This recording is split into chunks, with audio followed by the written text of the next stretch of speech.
ನಮಸ್ಕಾರ, very good morning. ಇದು news at 10. ನಿಮ್ಮ ಜೊತೆ ನಾನು ಹರೀಶ್ ನಾಗರಾಜು. ದಿನ ಉರುಳ್ತಾ ಇದೆ, ಆದರೆ ಈ ಜಟಾಪಟಿ ಸಂಘರ್ಷ ಮಾತ್ರ ನಿಲ್ಲೋ ಲಕ್ಷಣ ಕಾಣಿಸ್ತಿಲ್ಲ. ಇವತ್ತು 6ನೇ ದಿವಸ ಈ ಹಿಜಾಬ್ ಹಂಗಾಮಾಗೆ. ಇದೀಗ ಬರ್ತಿರುವಂಥ ಬ್ರೇಕಿಂಗ್ ನ್ಯೂಸ್. ಕ್ಲಾಸ್ ಬಿಟ್ಟರೂ ಪರವಾಗಿಲ್ಲ, ಹಿಜಾಬ್ ಮಾತ್ರ ತೆಗೆಯಲ್ಲ ನಾವು. ಮತ್ತೆ ಹಿಜಾಬ್ಗೆ ಪಟ್ಟು ಬಿಡದೆ ಕೂತಿದ್ದಾರೆ ವಿದ್ಯಾರ್ಥಿಗಳು. ರಾಜ್ಯದ ಹಲವಾರು ಕಾಲೇಜುಗಳಲ್ಲಿ ಮತ್ತೆ ಮತ್ತೆ ವಿವಾದ ಶುರುವಾಗ್ತಾ ಇದೆ. Breaking news.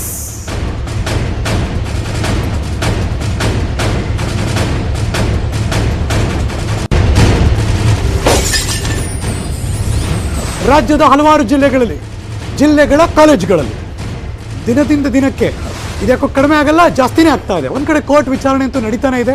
ಹೈಕೋರ್ಟ್ ವಿಸ್ತೃತ ಪೀಠದಲ್ಲಿ ಮತ್ತೆ ಸೋಮವಾರ 2:30ಕ್ಕೆ ಮತ್ತೆ ಮುಂದುವರಿಯುತ್ತೆ. ಇವತ್ತು ಬರ್ಬೋದು, ನಾಳೆ ಬರ್ಬೋದು, ಸಾಧ್ಯತೆ ಇದೆ ಅನ್ನುತ್ತಿರಬೇಕಾದ್ರೆ ಇದು ಸೂಕ್ಷ್ಮ ವಿಚಾರ. ಇದನ್ನು ಕುಲಂಕುಷವಾಗಿ ಪರಾಮರ್ಶೆ ಮಾಡಿ ಬಹುಶಃ ನಿರ್ಧಾರ ಕೊಡ್ತಾರೆ. It may demand some more time. ಇನ್ನೂ ಜಾಸ್ತಿ ಕಾಲಾವಕಾಶವನ್ನು ಅದು ಬೇಡ್ತಾ ಇದೆ ಅಂತ ಅನಿಸುತ್ತೆ. ಆದರೆ ಮಗದೊಂದು ಕಡೆ ಕೋರ್ಟ್ನ ಮಧ್ಯಂತರ ಆದೇಶ ಇದೆ. ಅಲ್ಲಿ ಯಾವುದೇ ಕಾರಣಕ್ಕೂ ಕೂಡ ಶಾಲಾ ಕಾಲೇಜುಗಳಿಗೆ ಧಾರ್ಮಿಕ ಸಂಕೇತರದ್ದು ಏನೂ ಕೂಡ ಹಾಕೊಂಬರ್ಬಾರ್ದು ಅಂತ. ಹಾಗಾಗಿ ಸರ್ಕಾರ ಅದನ್ನು ಕಟ್ಟುನಿಟ್ಟಾಗಿ ಪಾಲನೆ ಮಾಡೋದಕ್ಕೆ ಎಲ್ಲ ರೀತಿ ಕ್ರಮಕ್ಕೆ ತೆಗೆದುಕೊಳ್ತಾ ಇದೆ. ವಿದ್ಯಾರ್ಥಿಗಳು ಮಾತ್ರ ಎಲ್ಲ ಕಡೆ ಪ್ರೊಟೆಸ್ಟ್ ಮಾಡ್ತಿದ್ದಾರೆ.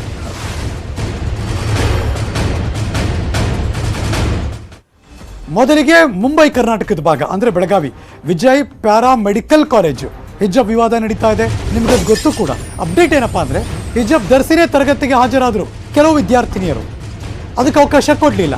ಅದಾದಮೇಲೆ ತರಗತಿಯಿಂದ ನಾವು ಕೂತ್ಕೊಳ್ಳಲ್ಲ, ನಮಗೆ ಪಾಠ ಬೇಡ, ನಮಗೆ ವಿದ್ಯಾಭ್ಯಾಸ ಬೇಡ, ಹಿಜಾಬ್ ಬೇಕು ಅಂತ ಎದ್ದು ಬಂದರು. Breaking news.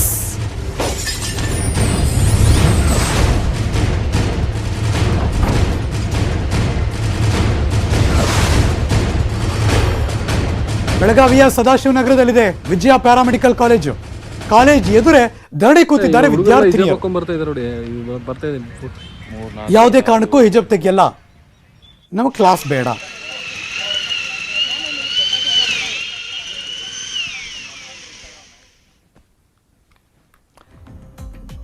ಯಾಕೋ 2-3 ದಿವಸದಿಂದ ಇದು ನಡೀತಾನೆ ಇತ್ತು. ಫೈನಲಿ ಇದೀಗ ಬರ್ತಿರುವಂಥ ಬ್ರೇಕಿಂಗ್ ನ್ಯೂಸ್.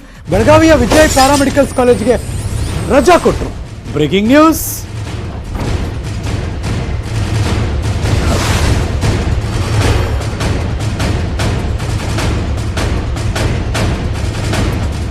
ಕಾಲೇಜ್ ಎದುರು ಧರಣಿ ಕೂತರು ವಿದ್ಯಾರ್ಥಿನಿಯರು. ಅವರಿಂದ ಸಮಸ್ಯೆ ಆಗ್ತಾ ಇದೆ. ಹಾಗಾಗಿ ವಿಜಯ ಕಾಲೇಜ್ಗೆ ತತ್ಕ್ಷಣ ದಿಢೀರಂತ ರಜೆ ಎಲ್ಲ ಹೋಗಿ ಅಂತ ಪ್ರಾಂಶುಪಾಲರು ಹೇಳಿದ್ರು. ರಜೆ ಅನೌನ್ಸ್ ಮಾಡಿದ್ದಾರೆ. ಕಾಲೇಜ್ ಮುಂದೆ ಎಲ್ಲ ವಿದ್ಯಾರ್ಥಿನಿಯರು ಕೂಡ ಪ್ರತಿಭಟನೆ ಕೂತಿದ್ರು. ಇದೀಗ ಕಾಲೇಜಿನ ಪ್ರಾಂಶುಪಾಲರು ಏಕಾಏಕಿ ರಜೆ ಘೋಷಣೆ ಮಾಡಿದ್ದಾರೆ. ನಾವ್ ಏನ್ ಹೇಳತ್ತಾರಿ, ನಮ್ದು ಆಲ್ ಆರ್ ಈಕ್ವಲ್ ಐತಿ. ನೀವು ಸಪೋರ್ಟ್ ಮಾಡ್ಬೇಡ್ರಿ, ನೀವು ಅಲ್ಲೇ ಕುಂಡ್ರಿ, ನೀವು ಕ್ಲಾಸ್ ಅಟೆಂಡ್ ಮಾಡಿ. ನೀವು ನಮ್ದು ಮೇಲೆ ಯಾಕೆ ಇದ್ ಮಾಡ್ತಾ ಇರ್ತೀರಿ? ನಮ್ದು ಪರ್ಸನಲ್ ಲೈಫ್ದಾಗ ನೀವು ಯಾಕೆ ಇಂಟರ್ಫಿಯರ್? ನಮ್ದು ಫೈಟಿಂಗ್ ಐತಿ, ಕೋರ್ಟ್ದ ಫೈಟಿಂಗ್ ಐತಿ. ಅವ್ರು ಹೇಳಿದವ್ರು ಯಾರು? ಅವ್ರದ್ದು ಕ್ಲಾಸ್ ತಗೋತಾರಲ್ಲ, ಸೊ ಅವ್ರು ಯಾಕೆ ಹೇಳತ್ತಾರಿ ನನ್ಗೆ? ಅದು ಎಲ್ಲ ಹಿಂದೂ ಕಾಸ್ಟ್ ಐತ್ರಿ. Is not Muslim. ಎಲ್ಲಾರು ಮುಸ್ಲಿಂ ಹುಡುಗಿರು ಹೊರಗೆ ಕರ್ಸಿದಾರಿ, ಅವ್ರಿಗೆ ತಗೋತಾರಿ. ನಮ್ಮ ಇಂಡಿಯಾದಾಗ ಎಲ್ಲಾರ್ಗು ಫ್ರೀಡಮ್ ಐತಿ. ಏನ್ ಮಾಡೋದೈತಿ ನಾವು ಮಾಡೋದು. ನಾವ್ ಏನ್ ಹೇಳತ್ತಾರಿ ಸರ್, ನಾ ಬುರ್ಕಾ ರಿಮೂವ್ ಮಾಡ್ರಿ ಅಂತ ಹೇಳತ್ತಾರಿ. ಬುರ್ಕಾ ರಿಮೂವ್ ಮಾಡ್ತೇವ್ರಿ ನಾವು. ಇದ್ ತೆಗಿ ಅಂತ. ಇದು ಏನ್ ಪ್ರಾಬ್ಲಮ್ ಐತಿ? ಇದು ಕೊರೋನಾ ಬರ್ತೈತಿ, ಏನ್ ಸೈಡ್ ಎಫೆಕ್ಟ್ ಬರ್ತೈತಿ, ಏನ್ ಬರ್ತೈತಿ ಅದ ಹೇಳ್ರಿ. ಎಲ್ಲಾರು ಇಂಡಿಯಾದಾಗ ಎಲ್ಲಾ ಕಾಸ್ಟ್ ದ ಇದೈತ್ರಿ, ಮಸ್ಜಿದ್ ಐತ್ರಿ, ಎಲ್ಲಾ ಐತ್ರಿಲ್ಲ. ನಮ್ ಯಾಕೆ ಫ್ರೀಡಮ್ ಇಲ್ರಿ? ನಮ್ದು ಕಾಸ್ಟ್ ಏನು ಪ್ರಾಬ್ಲಮ್ ಇಲ್ರಿ. ನಾವ್ ಏನ್ ಹೇಳ್ತಾರ, ನಮ್ಗೆ ವಿತ್ ಹಿಜಾಬ್ ನನ್ಗೆ ಕ್ಲಾಸ್ದಾಗ ತಗೋರಿ ಅಷ್ಟ ಐತ್ರಿ. ನಮ್ದು ನಾ ಹೋಗಂಗಿಲ್ರಿ, ನಮ್ಗೆ ಹಿಜಾಬ್ ಅಷ್ಟೇ ಬೇಕ್ರಿ. ನಮ್ದು ಕಾಸ್ಟ್ ಏನು ಪ್ರಾಬ್ಲಮ್ ಇಲ್ರಿ. ನಾವ್ ಏನ್ ಹೇಳ್ತಾರ, ನಾವ್ ಇಂಡಿಯಾದಾಗ ಇರ್ತೇವ್ರಿ. ನಮ್ದು ಎಲ್ಲಾ ಕಾಸ್ಟ್ ಈಕ್ವಲ್ ಐತ್ರಿ ನಮ್ದು. As we all know, humanity is our first religion. So here there is no discrimination of caste, religion. We just want to wear a hijab because it is a fundamental right of constitution and nobody can stop it from doing this. This mobile cover, as you all can see, this has cover. Why? For protection. Then just imagine how much this hijab protects. ಮತ್ತಷ್ಟು ಮಾಹಿತಿ ನನ್ನ ಸಹೋದ್ಯೋಗಿ ಚಂದ್ರಕಾಂತ್ ಸುಗಂಧಿ ದೂರವಾಣಿ ಸಂಪರ್ಕದಲ್ಲಿದ್ದಾರೆ. Good morning Chandrakant. ಪರಿಸ್ಥಿತಿ ಹೇಗಿದೆ? ಇವತ್ತು ಬೆಳಗ್ಗೆ ಏನಾಯ್ತು? ಬಿಕಾಸ್ 2-3 ದಿವಸದಿಂದ ಈ ಕಾಲೇಜ್ನ ನಾವೆಲ್ಲರೂ ಕೂಡ ಗಮನಿಸ್ತಾ ಇದ್ದೀವಿ, ಒಂದ್ ಸ್ವಲ್ಪ ಜಾಸ್ತಿನೇ ಆಗ್ತಾ ಇತ್ತು. ಇವತ್ತೇನಾಯ್ತು? ಇವತ್ತು ಬೆಳಗ್ಗೆ ಏನಂತಂದ್ರೆ, ವಿದ್ಯಾರ್ಥಿಗಳು ಹಿಜಾಬ್ ಧರಿಸಿ ಕ್ಲಾಸ್ ರೂಮ್ಗೆ 2 ವಿದ್ಯಾರ್ಥಿನಿಯರು ಬೆಳಗ್ಗೆ ಹಾಜರಾಗಿದ್ರು. ಈ ಸಂಬಂಧ ಏನಂದ್ರೆ, ಪ್ರಾಂಶುಪಾಲ ಪ್ರಕಾಶ್ ಪಾಟೀಲ್ ಅವ್ರ ಇಬ್ಬರನ್ನ ವಾಪಸ್ ಕಳ್ತಾರೆ. ಮತ್ತೊಂದು ಕಡೆ ಒಂದು 15 ಜನ ಯುವತಿಯರು ವಿದ್ಯಾರ್ಥಿಗಳು ಒಟ್ಟಾಗಿ ಕಾಲೇಜ್ ಪ್ರವೇಶಕ್ಕೆ ಮುಂದಾಗ್ತಾರೆ. ಈ ಸಂದರ್ಭದಲ್ಲಿ ಪ್ರಾಂಶುಪಾಲರು ಹಿಜಾಬ್ ಧರಿಸಿ ಕಾಲೇಜಿಗೆ ತರಗತಿಗೆ ಹಾಜರಾಗಕ್ಕೆ ಅವಕಾಶ ಇಲ್ಲ ಅಂತ ಹೇಳಿ ಮನವರಿಕೆ ಮಾಡ್ತಾರೆ. ಬಳಿಕ ಅವರು ಬಂದು ಧರಣಿಯನ್ನ ಕುಂತಿರ್ತಕ್ಕಂಥದ್ದು. ಕಾಲೇಜಿನ ಮುಂಭಾಗದಲ್ಲಿ ವಿ ವಾಂಟ್ ಜಸ್ಟಿಸ್ ಅಂತ ಹೇಳಿ ಅವರು ಪ್ರತಿಭಟನೆಯನ್ನು ಕೊಡ್ತಾರೆ. ನಂತರ ಇಲ್ಲಿನ ಏನು ನೋಡಲ್ ಅಧಿಕಾರಿ ಅಂತ ಪ್ರೀತಮ್ ನಸ್ಲಾಪುರಿ ಸೇರಿದಂತೆ ಅನೇಕರು ಬಂದು ಮನವೊಲಿಸುವ ಯತ್ನ ಮಾಡ್ತಾರೆ. ಯಾಕಂದ್ರೆ ನೀವು ಹೊರಗಡೆ ಕೂತ್ರೆ ಸರಿಯಲ್ಲ, ಒಳಗಡೆ ಬಂದು ಮಾತಾಡಿ, ಯಾಕಂದ್ರೆ ಹೈಕೋರ್ಟ್ ಆದೇಶ ಇರ್ತಕ್ಕಂಥದ್ದು, ಹೈಕೋರ್ಟ್ ನ ನಾವೆಲ್ಲರೂ ಪಾಲಿಸಬೇಕು ಅಂತ ಹೇಳಿ ಹೇಳ್ತಾರೆ. ಅಷ್ಟಾದ್ರೂ ಕೂಡ ವಿದ್ಯಾರ್ಥಿಗಳು ಯಾವುದೇ ರೀತಿ ಬಗ್ಗಲ್ಲ. ಅವರು ಪೋಷಕರು ನಮಗೆ ಹಿಜಾಬ್ನೇ ಮುಖ್ಯ ಶಿಕ್ಷಣಕ್ಕಿಂತಲೂ ಅಂತ ಹೇಳಿ ಪಟ್ಟಣ ಹಿಡಿತಾರೆ. ಈ ಸಂದರ್ಭದಲ್ಲಿ ಏನಂತಂದ್ರೆ ಗೊಂದಲ ಆಗಬಾರದು ಅನ್ನೋ ಕಾರಣಕ್ಕಾಗಿ ಪ್ರಿನ್ಸಿಪಾಲ್ರು ರಜೆಯನ್ನ ಘೋಷಿಸಿದ್ದಾರೆ. ಅನಿರ್ದಿಷ್ಟ ಅವಧಿಗೆ ಇದು ವಿಜಯ ಪ್ಯಾರಾಮೆಡಿಕಲ್ ಸೈನ್ಸ್ ಕಾಲೇಜಿಗೆ ರಜೆಯನ್ನ ಘೋಷಣೆ ಮಾಡಿರ್ತಕ್ಕಂಥದ್ದು. ಜೊತೆಗೆ ಯಾವ ಪೋಷಕರು ಕೂಡ ಕಾಲೇಜ್ ಬಳಿ ಬರಬಾರದು ಅಂತ ಹೇಳಿ ಕಾಲೇಜ್ ಸುತ್ತಮುತ್ತ ಭದ್ರತೆಯನ್ನು ವಹಿಸಲಾಗಿದೆ. ಕಾನೂನು ಸುವ್ಯವಸ್ಥೆ ವಿಭಾಗದ ಡಿಸಿಪಿ ರವೀಂದ್ರ ಗಡಾದಿ ಸೇರಿದಂತೆ ಹಿರಿಯ ಅಧಿಕಾರಿಗಳು ಸ್ಥಳದಲ್ಲಿ ಮೊಕ್ಕಾಂ ಹೂಡಿದ್ದಾರೆ. ಹರೀಶ್ ನಾಗರಾಜ್. ಚಂದ್ರಕಾಂತ್, ಈ ಥರದ್ದು ಬೇರೆ ಬೇರೆ ಥರ ಕಾಲೇಜಲ್ಲಿ ಬಂದಾಗಲೂ ಕೂಡ ಅವರ ಪೇರೆಂಟ್ಸ್ ಬರ್ತಾರೆ, ಅವರೇನೋ ಮಾತಾಡೋ ಪ್ರಯತ್ನ ಪಡ್ತಿದ್ರು, ಅಥವಾ ಇವರೇ ಪೊಲೀಸರು ಕರೆಸ್ತಾರೆ, ಅವ್ರಿಗೆ ಮನವರಿಕೆ ಮಾಡೋಕೆ ಪ್ರಯತ್ನ ಮಾಡ್ತಾರೆ. ಈ ಥರದ್ದು ಯಾವುದೂ ನಡೆದಿಲ್ವಾ? ಖಂಡಿತವಾಗ್ಲೂ ಹರೀಶ್ ನಾಗರಾಜ್, ಈ ಬಗ್ಗೆ ನಡೆದಿರ್ತಕ್ಕಂಥದ್ದು ನಿನ್ನೆ ಜಿಲ್ಲಾಧಿಕಾರಿ MG ಹಿರೇಮಠ್ ಸ್ವತಃ ಈ ಒಂದು ಪ್ರತಿಭಟನಾ ನಿರತ 12 ವಿದ್ಯಾರ್ಥಿನಿಯರ ಪೋಷಕರಿಗೆ ಜಿಲ್ಲಾಧಿಕಾರಿ ಕಚೇರಿಗೆ ಕರೆಸಿಕೊಂಡು ಬಂದು ಒಂದು ಸಂಧಾನವನ್ನ ಮಾಡಿದ್ದಾರೆ. ಅಷ್ಟಾದ್ರೂ ಕೂಡ ಈ ಒಂದು ಧರಣಿ ಮುಂದುವರೆದಿರ್ತಕ್ಕಂಥದ್ದು. ನಿನ್ನೆ ಜಿಲ್ಲಾಧಿಕಾರಿ ಸೆಕ್ಷನ್ ಇದೆ, ಅವ್ರಿಗೆ ತಿಳಿಸಿ ಹೇಳಿ, ಅವ್ರು ಇಲ್ಲಾಂದ್ರೆ ಹೋಗಿ ಅಂತ ಹೇಳ್ಬೋದಾಗಿತ್ತು. ಇಡೀ ಕ್ಲಾಸ್ನೇ ರಜಾ ಕೊಟ್ಬಿಟ್ರೆ ಬೇರೆಯವ್ರಿಗೂ ಕ್ಲಾಸ್ ಇಲ್ಲ, ಹಂಗಾಗಿ ಹೋಗುತ್ತೀಗ. ಖಂಡಿತವಾಗ್ಲೂ ಹರೀಶ್ ನಾಗರಾಜ್, ಯಾಕಂದ್ರೆ ಈ ವಿದ್ಯಾರ್ಥಿನಿಯರು ದಿನದಿಂದ ದಿನಕ್ಕೆ ಪ್ರತಿಭಟನೆ ಹೆಚ್ಚಾಗಿತ್ತು ಹಿನ್ನೆಲೆಯಲ್ಲಿ ಒಂದು ಕಾಲೇಜಿಗೆ ರಜೆಯನ್ನ ಘೋಷಣೆ ಮಾಡಲಾಗಿದೆ. ಮತ್ತು ಬೆಳಗಾವಿಯಲ್ಲಿ ಯಾವುದೇ ರೀತಿ 144 ಸೆಕ್ಷನ್ ಅನ್ನ ಜಾರಿ ಮಾಡಿಲ್ಲ. ಏನು ಯಾವುದೇ ರೀತಿ ಅಂದ್ರೆ ಬೇರೆ ಜಿಲ್ಲೆಗಳು ಯಾವಂತ ಇಲ್ಲಿ ಗೊಂದಲ ಆಗಬಾರದು ಅನ್ನೋ ಕಾರಣಕ್ಕಾಗಿ ಸ್ವತಃ ಜಿಲ್ಲಾಧಿಕಾರಿ MG ಹಿರೇಮಠ್ ನಿನ್ನೆ ಎಲ್ಲಾ ಪೋಷಕರನ್ನ ಕರೆದು ಒಂದು ಸಂಧಾನ ಸಭೆಯನ್ನು ಮಾಡಿದ್ರು. ಸಂಧಾನ ಸಭೆಯಲ್ಲೂ ಕೂಡ ಪೋಷಕರು ಇವು ಒಪ್ಕೊಂಡಿರಲ್ಲ ನಮ್ಮ ವಿದ್ಯಾರ್ಥಿಗಳಿಗೆ ಹಿಜಾಬ್ ತೆಗಿಸಿ ಕಾಲೇಜಿಗೆ ಅಂದ್ರೆ ತರಗತಿಗೆ ಹಾಜರಾಗಕ್ಕೆ ಅಂತ ಹೇಳಿ. ಈ ಹಿನ್ನೆಲೆಯಲ್ಲಿ ಇವತ್ತು ಬೆಳಗ್ಗೆ ಮತ್ತೆ ಆ ವಿದ್ಯಾರ್ಥಿನಿಯರು ಒಟ್ಟಾಗಿ ಬಂದಿರತಕ್ಕಂಥದ್ದು. ಇಲ್ಲಿ ಪೋಷಕರು ವಿದ್ಯಾರ್ಥಿನಿಯರಿಗೆ ಇದೇ ರೀತಿ ನೀವು ಇರಬೇಕು ಅಂತ ಹೇಳಿ ಒಂದು ಸೂಚನೆಯನ್ನ ಕೊಡ್ತಾ ಇದ್ದಾರೆ. ಆ ರೀತಿ ಇಲ್ಲಿ ವಿದ್ಯಾರ್ಥಿನಿಯರು ವರ್ತನೆ ಮಾಡಿರ್ತಕ್ಕಂಥದ್ದು. ಯಾಕಂದ್ರೆ ಇದೇ ವಿದ್ಯಾರ್ಥಿನಿಯರು 2 ದಿನಗಳ ಹಿಂದೆ ನಮಗೆ ಮನೆಯವರು ಹಿಜಾಬ್ ಹಾಕೊಂಡು ಹೋಗಿ ಅಂತಾರೆ, ಆದ್ರೆ ಕಾಲೇಜಿನಲ್ಲಿ ಅವಕಾಶ ಕೊಡ್ತಿಲ್ಲ, ಇದರಿಂದ ನಮಗೆ ತರಗತಿಗೆ ತೊಂದರೆ ಆಗುತ್ತೆ ಅಂತ ಹೇಳಿ ಹೇಳಿದ್ರು. ಅದೇ ವಿದ್ಯಾರ್ಥಿಗಳು ಇವತ್ತು ನಮಗೆ ತರಗತಿಗಿಂತಲೂ ಕೂಡ ಹಿಜಾಬ್ ಮುಖ್ಯ ಅಂತ ಹೇಳ್ತಿದ್ದಾರೆ. Harish Nagaraj. Thank you so much Chandrakant Sugandhi, ಈ ಕ್ಷಣದ ಮಾಹಿತಿಯನ್ನು ಅಪ್ಡೇಟ್ ಮಾಡಿದ್ದಕ್ಕೆ. ಇನ್ನು ಚಿತ್ರದುರ್ಗದಲ್ಲಿ ಮುಂದುವರಿತಾ ಇದೆ ಹಿಜಾಬ್ ವಿವಾದ. ಚಿತ್ರದುರ್ಗದ SRS ಪದವಿ ಕಾಲೇಜಿಗೆ ದಿಢೀರಂತ ಅಲ್ಲೂ ಕೂಡ ರಜಾ ಕೊಟ್ಟರು. Breaking news.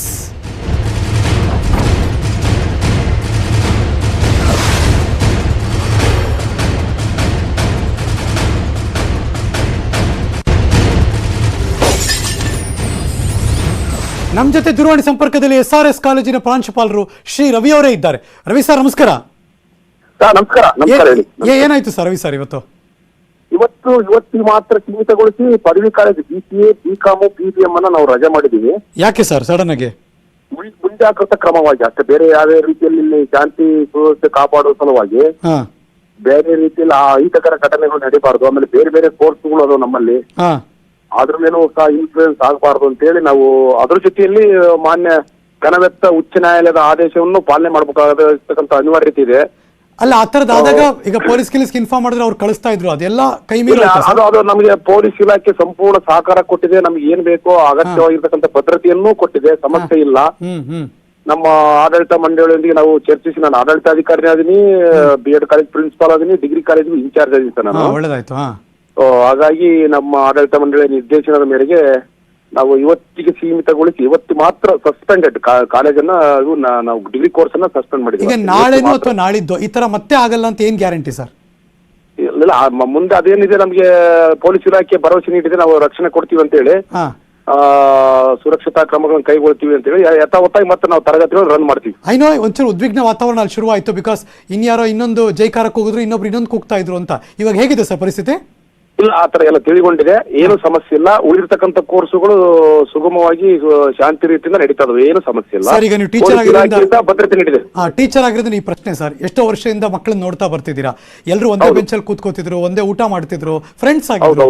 Do you feel ಈ ತರದ ಬೆಳವಣಿಗೆ ಸ್ವಲ್ಪ ಮಕ್ಕಳ ಮನಸ್ಸನ್ನು ಕೆಡಿಸ್ಬಿಡುತ್ತೆ ಅಂತ? ನಮ್ಮ ಮಕ್ಕಳ ಮನಸ್ಸುಗಿಂತ ನಮಗೆ ಬಹಳ ಒಂಥರ ಖೇದಕರ ಅನ್ಸ್ತಾ ಇದೆ. ಯಾಕೆಂದ್ರೆ ಸರ್, ಬಾಳಿ ಬದುಕಬೇಕಾಗಿರ್ತಕ್ಕಂಥ ಮಕ್ಕಳು ಭವಿಷ್ಯದ ಜೀವನವನ್ನ ರೂಪಿಸಿಕೊಳ್ಳುವ ಸಲುವಾಗಿ ಭವಿಷ್ಯದ ಜೀವನವನ್ನೇ ರೂಪಿಸಿಕೊಳ್ಳಿಕ್ಕೆ ನಮಗೆ ಭದ್ರ ಬುನಾದಿಯನ್ನ ಶಿಕ್ಷಣ ಹಾಕುತ್ತೆ ಅನ್ನೋ ಒಂದು ಪರಿಸರದಲ್ಲಿ ಈ ರೀತಿಯಾಗಿ ಕಲುಷಿತ ವಾತಾವರಣ ಉಂಟಾಗಿದ್ದು ಬಹಳ ಖೇದಕರ ಸಂಗತಿ.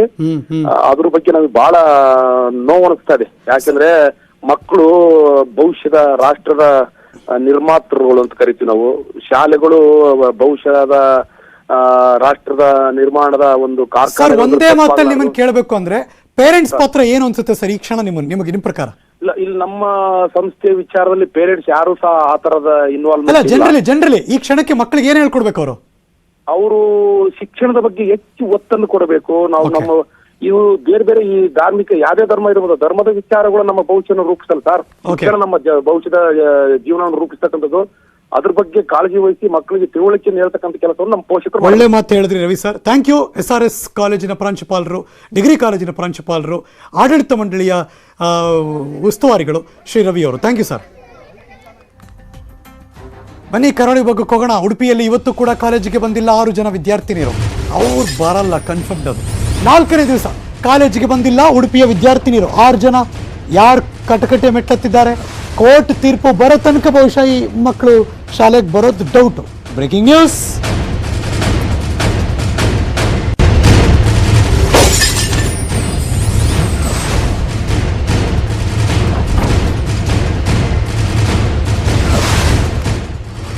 ವಿದ್ಯಾರ್ಥಿನಿಯರು ಬೇರೆ ಬೇರೆ ಕಾಲೇಜುಗಳಲ್ಲಿ ವಿದ್ಯಾರ್ಥಿನಿ ಬರ್ತಿದ್ದಾರೆ. ಜಿ ಶಂಕರ್ ಸರ್ಕಾರಿ ಮಹಿಳಾ ಪದವಿ ಕಾಲೇಜಿನ 25 ವಿದ್ಯಾರ್ಥಿನಿಯರು ಬಂದಿದ್ದಾರೆ. ಕಲ್ಯಾಣಪುರ ಮಿಲಾಗ್ರೀಸ್ ಕಾಲೇಜಿನ 10 ಮುಸ್ಲಿಂ ವಿದ್ಯಾರ್ಥಿನಿಯರು ಬಂದಿಲ್ಲ. ಅಲ್ಲಿ ಮನೆಯಿಂದಲೇ ಆನ್ಲೈನ್ ಕ್ಲಾಸ್ ಅವ್ರಿಗೆಲ್ಲ. ಕಾಲೇಜ್ ಹತ್ರ ಪೊಲೀಸ್ ಭದ್ರತೆ ಕೊಟ್ಟಿದ್ದಾರೆ. ಇದು ಕರಾವಳಿ ಭಾಗದ ಅಪ್ಡೇಟ್ಸ್.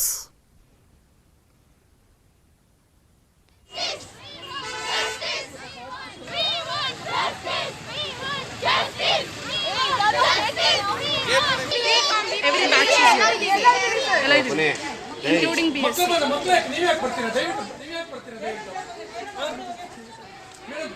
ಮತ್ತಷ್ಟು ಮಾಹಿತಿ ನನ್ನ ಸಹೋದ್ಯೋಗಿ ಪರೀಕ್ಷಿತ್ ಸೇಠ್ ಲೈವ್ ಜಾಯ್ನ್ ಆಗ್ತಿದ್ದಾರೆ ಉಡುಪಿ ಭಾಗದಿಂದ. Good morning Parikshit Seth. ದಿನ ಕಳೀತಾ ಇದೆ. ಉಡುಪಿ ಭಾಗ ಸೈಲೆಂಟ್ ಆಗಿ ಶಾಂತ ರೀತಿಯಿಂದ ಇದೆಯೋ ಅಥವಾ ಇನ್ನೂ ಕೂಡ ಬೂದಿ ಮುಚ್ಚಿದ ಕೆಂಡ, ಒಂದಷ್ಟು ಕೇರ್ ತಗೋಬೇಕು ಅಂತ ಅನಿಸ್ತಾ ಇದೆಯೋ? ಹೇಗಿದೆ ಪರಿಸ್ಥಿತಿ ಇವತ್ತು?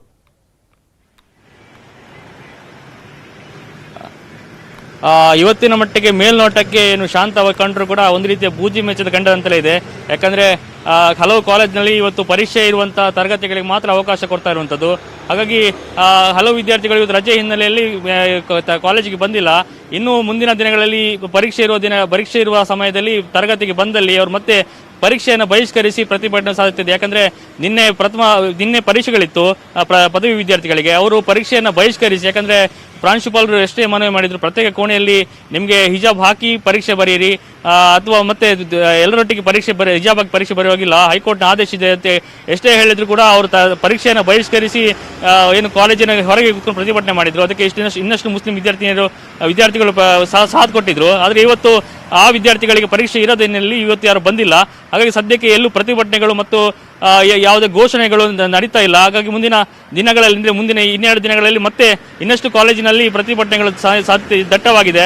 ಯಾಕಂದರೆ ಇವತ್ತು ಪರೀಕ್ಷೆ ಬರೋ ವಿದ್ಯಾರ್ಥಿಗಳಿಗೆ ಕೆಲವು ಖಾಸಗಿ ಕಾಲೇಜಿನಲ್ಲಿ ಇಂತಹ ಪ್ರತಿಭಟನೆಗೆ ಅವಕಾಶ ಇಲ್ಲ. ಯಾಕಂದರೆ ಪೊಲೀಸ್ ಬಿಗಿ ಭದ್ರತೆಯನ್ನು ಮಾಡಲಾಗಿದೆ. ಹಾಗಾಗಿ ಯಾವುದೇ ವಿದ್ಯಾರ್ಥಿಗಳಿಗೆ ಇಂತಹ ಹಕ್ಕನ್ನು ಕೇಳುವಂತಹ ಯಾವುದೇ ಸನ್ನಿವೇಶಗಳಿಲ್ಲ.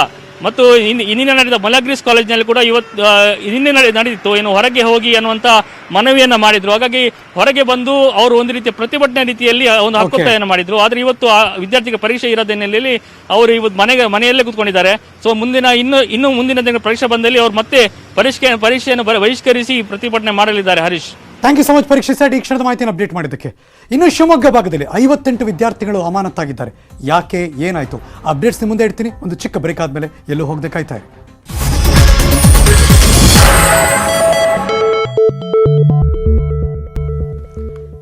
Welcome back. ಶಿವಮೊಗ್ಗದ ಶಿರಾಳಕೊಪ್ಪ 58 ವಿದ್ಯಾರ್ಥಿನಿಯರು ಡಿಬಾರ್ ಮಾಡಿದ್ದಾರೆ, ಅಂದರೆ ಅಮಾನತು ಮಾಡಿದ್ದಾರೆ. ಎಲ್ಲಿ? ಕರ್ನಾಟಕ ಪಬ್ಲಿಕ್ ಶಾಲೆ ವಿದ್ಯಾರ್ಥಿನಿಯರವರು. ಯಾಕೆ ಮಾಡಿದ್ರು? ಬೇರೆ ವಿದ್ಯಾರ್ಥಿಗಳಿಗೆ ತೊಂದರೆ ಕೊಟ್ಟ ಹಿನ್ನೆಲೆಯಲ್ಲಿ ಅವ್ರನ್ನ ಅಮಾನತು ಮಾಡಿದ್ದಾರಂತೆ. Breaking news.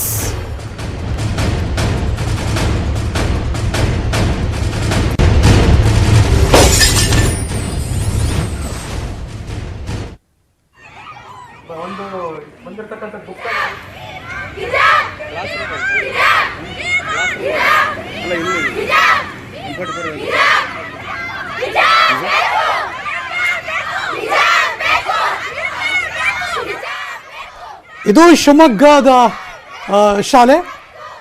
ಆ ಶಾಲೆಯಲ್ಲಿ ಯಾಕೆ ಅವ್ರನ್ನ ಆ ಥರ ಮಾಡಿದ್ರು ಅಂದರೆ ಬೇರೆ ವಿದ್ಯಾರ್ಥಿಗಳು ತೊಂದರೆ ಕೊಡ್ತಿದ್ದಾರೆ. ಶಿರಾಳಕೊಪ್ಪದಲ್ಲಿದೆ 58 ಜನ ವಿದ್ಯಾರ್ಥಿನಿಯರು ಇದೀಗ ಅಮಾನತ್ತಾಗಿದ್ದಾರೆ.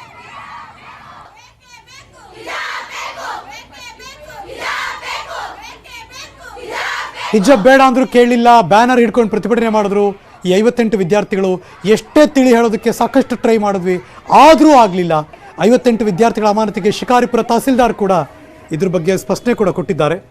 ವಿದ್ಯಾರ್ಥಿಗಳಲ್ಲಿ ಭಯ ಬರಬೇಕು, ಹಾಗಾಗಿ ಕ್ರಮ ತಗೊಂಡಿದ್ದೀವಿ, ಶಿಕ್ಷಣದ ಕಡೆ ಗಮನ ಕೊಡಲಿ ಅಂತ ಪ್ರಾಂಶುಪಾಲರು ಕೂಡ ಕ್ರಮ ತೆಗೆದುಕೊಂಡಿದ್ದಾರೆ ಅಂತ ತಹಸೀಲ್ದಾರ್ ಕವಿರಾಜ್ ಅವರು ಕೂಡ ಇದ್ರ ಬಗ್ಗೆ ಮಾತಾಡಿದ್ದಾರೆ. ಸದ್ಯಕ್ಕೆ ಎಂಟ್ರಿ ಮಾಡರ್ ನಲ್ಲಿ ಅದರದೇ ಯೂನಿಫಾರ್ಮ್ ನಾಟ್ ಅಲೌಡ್ ಅಂತ ಹೇಳಿದ್ದಾರೆ. ದಯಮಾಡಿ ತಾವು ಅದಕ್ಕೆ ಸಹಕಾರ ಮಾಡಬೇಕು ಅಂತ ಫಸ್ಟ್ ಪಾಯಿಂಟ್. ಮತ್ತೆ ನಮಗೆ ಒಂದು ಬಂದಿರತಕ್ಕಂಥ ಗುಪ್ತ ಮಾಹಿತಿ ಏನಪ್ಪಾ ಅಂತಂದ್ರೆ, ಕೆಲವರು ಈಗೇನು ಬುರ್ಕಾ ಮತ್ತೆ ಹಿಜಾಬ್ ಹಾಕೊಂಡು ನಾವು ಸ್ಟೂಡೆಂಟ್ ಅಂತ ಹೇಳಿ ಬೇರೆ ಕಾಲೇಜಿನ ಆವರಣ ಪ್ರವೇಶ ಮಾಡಿದ್ದಾರೆ ಅಂತ ಹೇಳಿ ನಮಗೆ ಇನ್ಫಾರ್ಮೇಶನ್ ಬಂದಿದೆ. ಇಲ್ಲಿ ಅವರು ಪೂಜೆ ಮಾಡ್ತಾರೆ, ಅದ್ರಲ್ಲೆಲ್ಲ ನಾವು ಹೆಲ್ಪ್ ಮಾಡ್ತೀವಿ. ಆದ್ರೆ ಇವಾಗ ನಾವು ಹಿಜಾಬ್ ಹಾಕ್ತೀವಿ ಅಂದ್ರೆ ಅವ್ರು ಬಿಡ್ತಾ ಇಲ್ಲ ನಮಗೆ. ನಾವು ಹಿಜಾಬ್ ಹಾಕ್ತೀವಿ ಅಷ್ಟೇ ಹೇಳ್ತಾ ಇರೋದು ನಾವು. ಸರ್ ಇಲ್ಲಿ ನಮಾಜ್ ಮಾಡ್ಬೇಕು, ಅವರು ಬಂದು ಪೂಜೆ ಮಾಡ್ತಾರೆ, ಎಲ್ಲ ಮಾಡ್ತಾರೆ, ನಾವು ಏನು ಹೇಳಲ್ಲ. ನಾವು ಅವರಿಗೂ ಏನು ಅವ್ರು ಏನಾದ್ರು ಪೂಜೆ ಮಾಡಿದ್ರೆ ನಾವು ಎಲ್ಲ ಅವರಿಗೆ ಸಪೋರ್ಟ್ ಕೊಡ್ತೀವಿ. ಏನಾದ್ರು ಮಾಡ್ಕೊಂಡ್ರೆ ನಿಮ್ಮ ಕಾಲೇಜು ನಮ್ದು ಕಾಲೇಜು ನಿಮ್ದು ಕಾಲೇಜು, ನಾವು ಎಲ್ಲರೂ ಸ್ಟೂಡೆಂಟ್ಸ್ ಅಂತ. ಅವ್ರು ನಾವೇನಾರ ಅವ್ರಿಗೆ ಹೋಗಿ ಪ್ರೊಟೆಸ್ಟ್ ಮಾಡ್ತಾ ಇದೀವಾ, ನಾವು ನಮಾಜ್ ಇಲ್ಲೇ ಮಾಡ್ತೀವಿ, ನಮಾಜಿ ಮಾಡ್ತೀವಿ ನಾವು ಇಲ್ಲಿ ಅಂತ ಏನು ಮಾಡ್ತಾ ಇಲ್ಲ ನಾವು. ಆದ್ರೂ ಅವರು ಹಾಗೆ ಮಾಡ್ತಿದ್ದಾರೆ. ಅವರು ಬಿಡ್ತಾ ಇಲ್ಲ ಸರ್. ಬುರ್ಕಾ ತೆಗೀರಿ ಅಂತ ಹೇಳಿದ್ರು, ಆದ್ರೂ ನಾವು ತೆಗ್ತೀವಿ, ಏನೂ ಆಗಲ್ಲ. ಬುರ್ಕಾ ತೆಗೆದ್ರು ಏನೂ ಆಗಲ್ಲ. ಇಲ್ಲ ಎಲ್ಲರೂ ನಾವು ಮುಸ್ಲಿಮ್ಸ್ ಹಿಂದೂ ಎಲ್ಲರೂ ನಾವು ಫ್ರೆಂಡ್ಸೇ, ಏನೂ ಆಗಲ್ಲ. ಇಲ್ಲ ಸರ್ಗಳು ಅವರು ದೊಡ್ಡವರು ಅವ್ರಿಗೆ ಗೌರವ ಕೊಡ್ಬೇಕಂತ ನಾವು ತೆಗ್ದಿಲ್ಲ. ಅವರು ಈಗ ಬಂದು ಹಿಜಾಬ್ ತೆಗೀರಿ ನೀವು ಅಂತ ಹೇಳ್ತಾರೆ. ಯಾಕೆ ತೆಗಿಬೇಕು ಸರ್ ನಾವು? ಬುರ್ಕಾ ತೆಗ್ದಿರಾ ನೀವು? ಹಿಜಾಬ್ ಇದೆ ಅಷ್ಟೇ.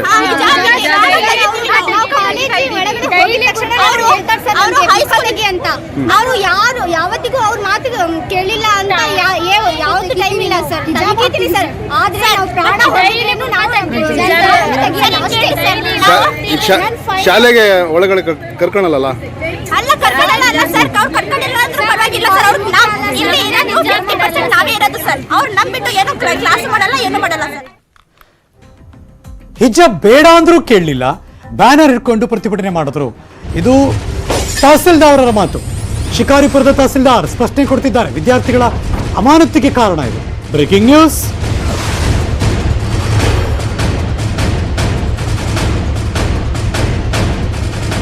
ಭಯ ಬರಬೇಕು ಅಂತ ಕ್ರಮ ಕೈಗೊಳ್ಳಲಾಗಿದೆ, ಶಿಕ್ಷಣ ಕಡೆ ಗಮನ ಕೊಡಲಿ ಅಂತ ಪ್ರಾಂಶುಪಾಲರು ಕ್ರಮ ತೆಗೆದುಕೊಂಡಿದ್ದಾರೆ ಅಂತ ತಹಸೀಲ್ದಾರ್ ಕವಿರಾಜ್ ಹೇಳಿಕೆ ಕೊಟ್ಟಿದ್ದಾರೆ. ಬಟ್ ನಿನ್ನೆ ದಿನ ಸ್ವಲ್ಪ ಅತಿರೇಕವಾಗಿ ಕಾಲೇಜಿನ ಆವರಣದಲ್ಲಿ ಬ್ಯಾನರ್ ಗಳನ್ನ ಇಟ್ಕೊಂಡು ಪೋಸ್ಟರ್ ಗಳನ್ನ ಇಟ್ಕೊಂಡು ಗಲಾಟೆಯನ್ನ ವಿದ್ಯಾರ್ಥಿನಿಯರು ಮಾಡಿದ್ರು. ಆ ಕಡೆಗೆ ಪ್ರಾಂಶುಪಾಲರು ಇಲ್ಲ ನೋಡಿ, ನೀವು ಇದೇ ರೀತಿಯ ಮುಂದುವರ್ತನೆಯನ್ನ ಮುಂದುವರಿಸಿದ್ರೆ ನಿಮ್ಮನ್ನೆಲ್ಲರನ್ನೂ ಕೂಡ ಸಸ್ಪೆಂಡ್ ಮಾಡ್ಬೇಕಾಗ್ತದೆ ಅಂತ ಹೇಳಿ ತಿಳುವಳಿಕೆ ನೀಡಿದ್ದಾರೆ. ವಿದ್ಯಾರ್ಥಿನಿಯರು ಆಯ್ತು ಸರ್, ನಾವು ನಾಳೆ ಬರ್ತೇವೆ ನಮ್ಮ ಪೇರೆಂಟ್ಸ್ ಜೊತೆ ಚರ್ಚೆ ಮಾಡ್ಕೊಂಡು ಅಂತ ಹೇಳಿ ನಿನ್ನೆ ವಾಪಸ್ ತೆರಳಿದ್ದಾರೆ. ಒಂದ್ ವೇಳೆ ಇದೇ ಮುಂದುವರೆದನ್ನು ಅವ್ರು ಮುಂದುವರಿಸಿದ್ರೆ ಖಂಡಿತವಾಗ್ಲೂ ಕೂಡ ನಾವು ಕಾನೂನು ಕ್ರಮಗಳನ್ನು ತೆಗೆದುಕೊಳ್ಬೇಕಾಗ್ತದೆ. ವಿದ್ಯಾರ್ಥಿನಿಯರನ್ನು ಒಂದೇ ಒಂದು ಕಾರಣಕ್ಕಾಗಿ ನಾವೆಲ್ಲರೂ ಕೂಡ ಸಾಫ್ಟ್ ಕಾರ್ನರ್ ನ ಹೊಂದಿ ಅವರಿಗೆ ತಿಳುವಳಿಕೆ ನಡೆಸುವಂತ ಪ್ರಯತ್ನವನ್ನು ನಾವು ಮಾಡ್ತಾ ಇದ್ದೇವೆ. ಕೆಲವೊಬ್ರು ಏನು ಲೀಡರ್ಸ್ ಅಂತ ಅನ್ಸ್ಕೊಂಡ ಕೆಲವು ವ್ಯಕ್ತಿಗಳು ವಿದ್ಯಾರ್ಥಿನಿಯರಿಗೆ ಕಾನೂನಿನ ಅರಿವನ್ನ ಮೂಡಿಸಿ ನ್ಯಾಯಾಲಯದ ತೀರ್ಪೇನಿದೆ ಅನ್ನೋದನ್ನ ತಿಳಿಸಿ ಅವರಿಗೆ ಸರಿಯಾದ ದಾರಿಯನ್ನ ಮಾರ್ಗದರ್ಶನ ಮಾಡಬೇಕಾದಂತವ್ರು ಕೂಡ ನೀವು ಶಾಲಾ ಆವರಣದಲ್ಲಿ ಗಲಾಟೆ ಮಾಡಿ ಗದ್ದಲ ಮಾಡಿ ನೀವು ಪ್ರತಿಭಟನೆಯನ್ನ ಮಾಡಿಸಿ ಹಿಜಾಬನ್ನ ತೆಗಿಬೇಡಿ, ಘೋಷಣೆಗಳಿಗೆ ಹೋಗಿ ಅಂತ ಹೇಳಿ ಪ್ರಚೋದನೆಯನ್ನ ಕೊಡ್ತಾ ಇದ್ರು ಅಂತಕ್ಕಂಥದ್ದು ಪೊಲೀಸ್ನವ್ರ ಕಡೆಯಿಂದ ನನಗೆ ಫಸ್ಟ್ ಇನ್ಫಾರ್ಮೇಶನ್ ರಿಪೋರ್ಟ್ ಬಂದಿದೆ. ಮತ್ತೆ ನಾನು ಕೂಡ ಶಿರಾಳಕೊಪ್ಪಕ್ಕೆ ಭೇಟಿ ನೀಡಿದಂತ ಸಂದರ್ಭದಲ್ಲಿ ನಂದೇ ಆದ ಸೋರ್ಸ್ ಮೂಲಕ ಕೂಡ ಅದೇ ರೀತಿಯ ಮಾಹಿತಿ ಬಂದಿತ್ತು. ಸೊ ಅಂತಹ ಸುಮಾರು 9 ಜನ ವ್ಯಕ್ತಿಗಳ ವಿರುದ್ಧ CRPC ಕಲಂ 108 ಅಡಿ ಮತೀಯ ಗಲಭೆಗೆ ಪ್ರಚೋದನೆಯನ್ನ ನೀಡ್ತಾ ಇದ್ದಾರೆ ಅಂತ ಹೇಳಿ ವರದಿಯನ್ನ ಪೊಲೀಸರು ಕೊಟ್ಟಿದ್ರು. ಈಗ ನಿನ್ನೆ ದಿನ ನಾನು ಅವರಿಗೆ ಶೋಕಾಸ್ ನೋಟಿಸ್ ಅನ್ನು ಕೂಡ ಇಶ್ಯೂ ಮಾಡಿದ್ದೇನೆ. ಸೋಮವಾರ ನಾನು ಅದರ ವಿಚಾರಣೆಯನ್ನು ಕೂಡ ಇಟ್ಕೊಂಡಿದ್ದೇನೆ. ದೂರವಾಣಿ ಸಂಪರ್ಕದಲ್ಲಿ ಕರ್ನಾಟಕ ಪಬ್ಲಿಕ್ ಸ್ಕೂಲ್ನ ಪ್ರಾಂಶುಪಾಲರು ಶ್ರೀ ಸೋಮಶೇಖರ್ ದೂರವಾಣಿ ಸಂಪರ್ಕದಲ್ಲಿದ್ದಾರೆ. ಸೋಮಶೇಖರ್ ಸರ್, ನಮಸ್ಕಾರ. ಸರ್ ನಮಸ್ತೆ ಸರ್. ಪರಿಸ್ಥಿತಿ ಕೈಮೀರಿ ಹೋಯ್ತು, ಹಾಗಾಗಿ ಅಮಾನತಾದ್ರ ಸರ್? ಇಲ್ಲ ಸರ್, ಅದು ಅಮಾನತ್ ಅಂತ ಹೇಳಿದ್ರೆ ನಾವು ಇಲ್ಲಿ ಮಕ್ಕಳು ಸ್ವಲ್ಪ ಪಾಠ ಪ್ರವಚನಗಳಿಗೆ ಬೇರೆ ಮಕ್ಕಳಿಗೆ ತೊಂದರೆ ಆಗ್ತಾ ಇತ್ತು. ಯಾವ ತರ ಸರ್, ಹೇಗೆ ಅಂತ ಹೇಳಿದ್ರೆ ಅಂದ್ರೆ ಇಲ್ಲಿ ಮಕ್ಕಳು ಸ್ವಲ್ಪ ಇಲ್ಲೇ ಕೂತು ಸ್ವಲ್ಪ ಗಲಾಟೆ ಮಾಡ್ತಾ ಇದ್ರು. ಹಾಗಾಗಿ ಪಾಠ ಪ್ರವಚನಗಳಿಗೆ ತೊಂದರೆ ಆಗುತ್ತೆ ಅನ್ನೋ ಒಂದು ದೃಷ್ಟಿಯಿಂದ ನಾವುಗಳು ಅವರಿಗೆ ನಿಮಗೆ ಯಾವುದೋ ಅನುಮಾನ ವ್ಯಕ್ತಪಡಿಸ್ತಾ ಇದ್ರಿ, ಯಾರೋ ಅವ್ರ ತರ ಇನ್ಯಾರೋ ಬರ್ತಾರೆ ಆ ತರ ಹಾಕೊಂಡು ಆ ತರ ಪ್ರಾಬ್ಲಮ್ ಆಗ್ತಿದೆ ಅಂತ, ಹೌದಾ ಸರ್? ಏನ್ ಸರ್? ಅಂದ್ರೆ ಬುರ್ಕಾ ಹಾಕೊಂಡು ಹಿಜಾಬ್ ಹಾಕೊಂಡು ಕಾಲೇಜು ವಿದ್ಯಾರ್ಥಿಗಳು ಅಲ್ಲದೇ ಇರೋರು ಒಳಗೆ ಬರ್ತಿದ್ದಾರೆ ಅಂತ, ಹೌದಾ ಸರ್? ಇಲ್ಲ ಆ ರೀತಿ ಅಲ್ಲ. ನಮ್ಮ ಹುಡುಗರು ನಮಗೆ ಇದಿದೆಯಲ್ಲ ಸರ್, ನಮ್ಮ ಹುಡುಗರು ನಮಗೆ ಗೊತ್ತಾಗ್ತಾರೆ ಸರ್, ಆ ರೀತಿ ಎಲ್ಲ ಏನಿಲ್ಲ. ಅಲ್ಲ ಸ್ಟೇಜ್ ಮೇಲೆ ನಿಂತಲ್ಲಿ ಮಾತಾಡ್ತಿದ್ರು, ಅದಕ್ಕೆ ಕೇಳಿದೆ ಅಷ್ಟೇ. ಇಲ್ಲ ಸರ್, ಆ ರೀತಿ ಎಲ್ಲ ಏನಿಲ್ಲ. ಓಕೆ, ಸೊ ನಿಮ್ಮ ಹುಡುಗಿರೇ ಇದ್ದಾರೆ, ಅವರಿಂದ ತೊಂದರೆ ಆಗ್ತಾ ಇದೆ ಕ್ಲಾಸ್ ಮಾಡೋದಕ್ಕೆ? ಇಲ್ಲ, ಇವರು ಸುಮ್ಮನೆ ಏನೋ ಒಂದಿಷ್ಟು ಸ್ಲೋಗನ್ ಕೂಗ್ತಾರೆ, ನಮಗೆ ನ್ಯಾಯ ಬೇಕು ಅಂತ ಹೇಳಿ. ಆಯ್ತು, ಅದು ನಮ್ಮ ಕ್ಲಾಸ್ ಮಕ್ಕಳಿಗೆ ಸ್ವಲ್ಪ ಇರಿಟೇಟ್ ಆಗುತ್ತಲ್ಲ, ಹಾಗಾಗಿ ಅವರು ನಿನ್ನೆ ಒಂದು ಮನವಿ ಕೊಟ್ಟರು, ಸರ್ ಈ ರೀತಿ ಪ್ರಾಬ್ಲಮ್ ಆಗ್ತಾ ಇದೆ ಅಂತ ಹೇಳಿ. ಹಾಗಾಗಿ ನಾವ್ ಏನ್ ಮಾಡಿದ್ವಿ ಅಂತಂದ್ರೆ, ಸದ್ಯಕ್ಕೆ ಇವರು ನಮ್ಮ ಮಕ್ಕಳೇ ಅನ್ನೋ ಒಂದು ಉದ್ದೇಶದಿಂದ ಅವರಿಗೆ ನಾನು ಓರಲ್ ಆಗಿ ನಿಮ್ಮನ್ನ ಸದ್ಯಕ್ಕೆ ಸಸ್ಪೆಂಡ್ ಮಾಡಿದ್ದೀನಿ ಅಂತ ಪ್ರಯತ್ನ ಮಾಡಿದ್ರ ಸರ್? ಎಲ್ಲ ಕನ್ವಿನ್ಸ್ 3 ದಿವಸದಿಂದಲೂ ಆಯ್ತು. ಸುಮ್ಮನೆ ಹೇಳಿ ಸರ್, ಓರಲ್ ಆಗಿ ಅವ್ರಿಗೆ ಯಾವುದೇ ರೀತಿಯಾಗಿರ್ತಕ್ಕಂತಹ ಇಂಡಿವಿಜುವಲ್ ಆಗಿ ಅವರಿಗೆ ನಾವು ಯಾವುದೇ ರೀತಿಯಾಗಿರ್ತಕ್ಕಂತ ಇವ್ ನೋಟಿಸ್ ಏನು ಪೋಷಕರಿಗಾಗ್ಲಿ ಇವರಿಗಾಗ್ಲಿ ನಾವು ಇಶ್ಯೂ ಮಾಡಿಲ್ಲ ಸರ್. ಓಕೆ, ಈಗ ಸಸ್ಪೆಂಡ್ ಅನ್ನೋ ಪದ ಇದೆಯಲ್ಲ ಸರ್, ಅದೊಂದು ಸ್ವಲ್ಪ ಮನಸ್ಸಿಗೆ ಘಾಸಿ ಆಗೋ ಪದ ಅದು ವಿದ್ಯಾರ್ಥಿಗಳಿಗೆ, ಹಾಗಾಗಿ ಕೇಳ್ತಿದ್ದೀನಿ. ಇಲ್ಲ ಸರ್, ಆ ರೀತಿ ನಾವು ಇದು ಮಾಡ್ಕೊಂಡಿಲ್ಲ. ಅವರಿಗೆ ಗೊತ್ತು ಮನ ಪರಿವರ್ತನೆ ಮಾಡ್ಲಿಕ್ಕೆ ಅದನ್ನ ಹೇಳಿದಾರ. ಆದ್ರಿಂದ ನಿನ್ನೆ ಏನ್ ಬಂದಿದ್ರು ಎಲ್ಲ ವಿದ್ಯಾರ್ಥಿಗಳು ಕಾಲೇಜಿಗೆ ಬಂದಿದ್ದಾರೆ. ನಾವು ಅವ್ರೇನು ಸಸ್ಪೆಂಡ್ ಮಾಡಿ ಆ ನಿಯಮ ಏನು ಪಾಲನೆ ಮಾಡಿ ಅದನ್ನೆಲ್ಲ ಬಿಟ್ಕೊಂಡಿದ್ದೇನೆ ಇಲ್ಲ ಸರ್. ಇವತ್ತು ಹೇಗಿದೆ ಸರ್ ಕ್ಯಾಂಪಸ್? ಆರಾಮಾಗಿ ಕೂತಿದ್ದಾರೆ ಸರ್ ಅವರು. ನಾವು ಹಿಜಾಬ್ ತೆಗೆದು ಹೊರಗಡೆ ಕ್ಲಾಸ್ ಒಳಗಡೆ ಹೋಗಲ್ಲ, ನಾವ್ ಇಲ್ಲೇ ಕೂರ್ತೀವಿ ಅಂತ ಕೂತಿದ್ದಾರೆ ಸರ್ ಸದ್ಯಕ್ಕೆ. ಏನ್ ಮಾಡೋ ಆಲೋಚನೆ ಸರ್ ನಿಮ್ದು? ಇಲ್ಲ ಸರ್, ಏನು ಮಾಡೋದು ಮಾಡಂಗಿ ನಮ್ಮ ಕೈಯಲ್ಲಿ ಏನಿದೆ ಸರ್. ಅಲ್ಲ, ತಹಸೀಲ್ದಾರು ಮತ್ತೆ DC ಅವ್ರು ಏನಂದ್ರು ಸರ್? ಇಲ್ಲ, ಅವ್ರೇನ್ ಹೇಳ್ತಾರೆ ಸರ್, ಅವ್ರು ಹೇಗೆ ಇರ್ತಾರ ಆಗ ಇದನ್ ಮಾಡ್ಕೊಳ್ಳಿ ನೀವು ಅಂತ ಹೇಳ್ತಾರೆ ಅಷ್ಟೇ. ಅಂದ್ರೆ ಕೋರ್ಟ್ ಆದೇಶ ಬರೋ ತನಕ ಕಾಯ್ಲೇಬೇಕು. ಕೋರ್ಟ್ ಆದೇಶ ಬರೋ ತನಕ ನೀವು ಯಾವ್ದೇ ಕಾರಣಕ್ಕೂ ಅದು ಏನು ಯಥಾಸ್ಥಿತಿ ಮುಂದುವರಿಸಬೇಕು. ಅದು ಮಕ್ಕಳಿಗೆ ಅರ್ಥ ಆಗಿದೆ. ಹಾಗಾಗಿ ಅವರು ಆದ್ರೂ ಏನೋ ಅವರು ಇದನ್ನ ಪಾಲನೆ ಮಾಡ್ಬೇಕಲ್ಲ ಅನ್ನೋ ಒಂದು ಉದ್ದೇಶದಿಂದ ಅವರು ಸಹ ಅದನ್ನ ಹಿಂಜರಿತಾ ಇಲ್ಲ sir. Right sir, thank you Somashekar sir, news 18 ಜೊತೆ ಮಾತಾಡಿದಕ್ಕೆ. ನ್ಯೂಸ್ ಮುಂದುವರಿತೆ ಮತ್ತೊಂದು ಬ್ರೇಕ್ ಆದ್ಮೇಲೆ, ಎಲ್ಲೂ ಹೋಗದೆ ಕಾಯ್ತಾ ಇರಿ.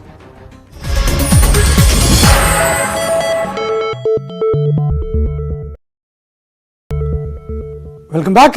ವಿಜಯಪುರದಲ್ಲಿ ಹಿಜಾಬ್ ಗಲಾಟೆ ಹಿನ್ನೆಲೆಯಲ್ಲಿ ಸರ್ಕಾರಿ PU ಕಾಲೇಜ್ ಎದುರು ಪೊಲೀಸ್ ಬಂದೋಬಸ್ತ್ ಮಾಡಿದ್ದಾರೆ. ಕಾಲೇಜ್ ಎದುರುಗಡೆ ಪೊಲೀಸ್ ವ್ಯಾನ್ ಕೂಡ ನಿಯೋಜನೆ ಮಾಡಿದ್ದಾರೆ. Breaking news.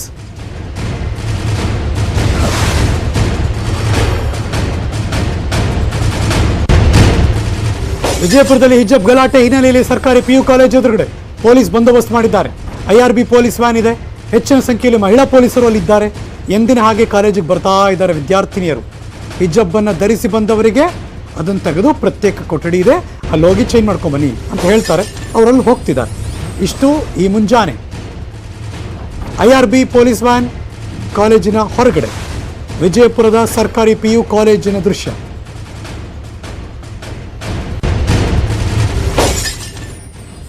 ಶಾಲು ವಿವಾದ ಆಗದಂತೆ, ಹಿಜಾಬ್ ಮತ್ತು ಕೇಸರಿ ಶಾಲ್ ಆಗದೇ ಇರೋ ಹಾಗೆ ರಾಯಚೂರಲ್ಲಿ ಜಿಲ್ಲಾಧಿಕಾರಿಗಳು ಮತ್ತು ಮುಖಂಡರ ಜೊತೆ ಸಭೆ ನಡೆಯಿತು. ರಾಯಚೂರಿನ DC ಡಾಕ್ಟರ್ ಅವಿನಾಶ್ ಮೆನನ್ ರಾಜೇಂದ್ರನ್ ಸೂಚನೆ ಕೊಟ್ಟಿದ್ದಾರೆ. ಮುಸ್ಲಿಂ ಮುಖಂಡರು, ಧರ್ಮಗುರುಗಳು, ಶಾಸಕರು, ವಕೀಲರ ಜೊತೆ ಸಭೆ ಮಾಡಿದ್ದಾರೆ. ಹಿಜಾಬ್ ಪರ ಪ್ರತಿಭಟನೆ ಮತ್ತು ಪ್ರತಿಕ್ರಿಯೆ ಕೊಡಬೇಡಿ ಅಂತ ಮುಖಂಡರಿಗೆ ಸೂಚನೆ ಕೊಟ್ಟಿದ್ದಾರೆ. Breaking news.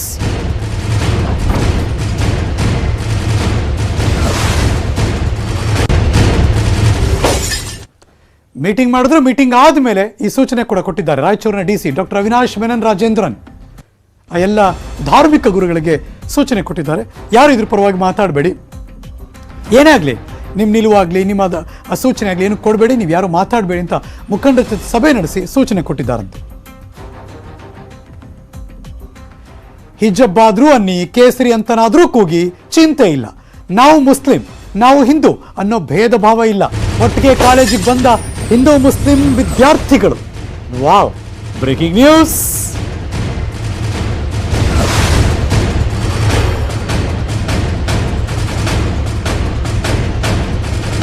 ಅಪರೂಪಕ್ಕೆ ನಮಗೂ ಒಂದು ಚೆನ್ನಾಗಿರೋ ಸುದ್ದಿ ಸಿಕ್ತು. ಸಾಮರಸ್ಯ ಸಾರಿದ್ದಾರೆ ಈ ವಿದ್ಯಾರ್ಥಿಗಳು. ಜೋರಾಗಿ ಹೇಳಬೇಕು ಅನಿಸ್ತಾ ಇದೆ ಇದನ್ನು ನಾನು. ಹಿಜಾಬ್ ಆದ್ರೂ ಅನ್ನಿ, ಕೇಸರಿ ಅಂತನಾದ್ರೂ ಕೂಗಿ ಚಿಂತೆನೇ ಇಲ್ಲ. ನಾವು ಮುಸ್ಲಿಂ, ನಾವು ಹಿಂದೂ ಅನ್ನೋ ಭೇದ ಭಾವ ಇಲ್ಲ. ಒಟ್ಟಿಗೆ ಕಾಲೇಜಿಗೆ ಬಂದರು ಹಿಂದೂ ಮುಸ್ಲಿಂ ವಿದ್ಯಾರ್ಥಿಗಳು, ಹಿಂದೂ ಸ್ನೇಹಿತರ ಜೊತೆ ಬಂದರು ಮುಸ್ಲಿಂ ವಿದ್ಯಾರ್ಥಿಗಳು. ಯಾದಗಿರಿ PU ಕಾಲೇಜ್ ಸ್ಟೂಡೆಂಟ್ಸ್ಗಳ ಸಾಮರಸ್ಯದ ಸ್ಟೋರಿ ಇದು. ಹಿಜಾಬ್ ತೆಗೆದು ಒಟ್ಟಿಗೆ ಕೂತರು, ಪಾಠ ಕೇಳಿದ್ರು ಸ್ಟೂಡೆಂಟ್ಸ್ಗಳು. Great, wow.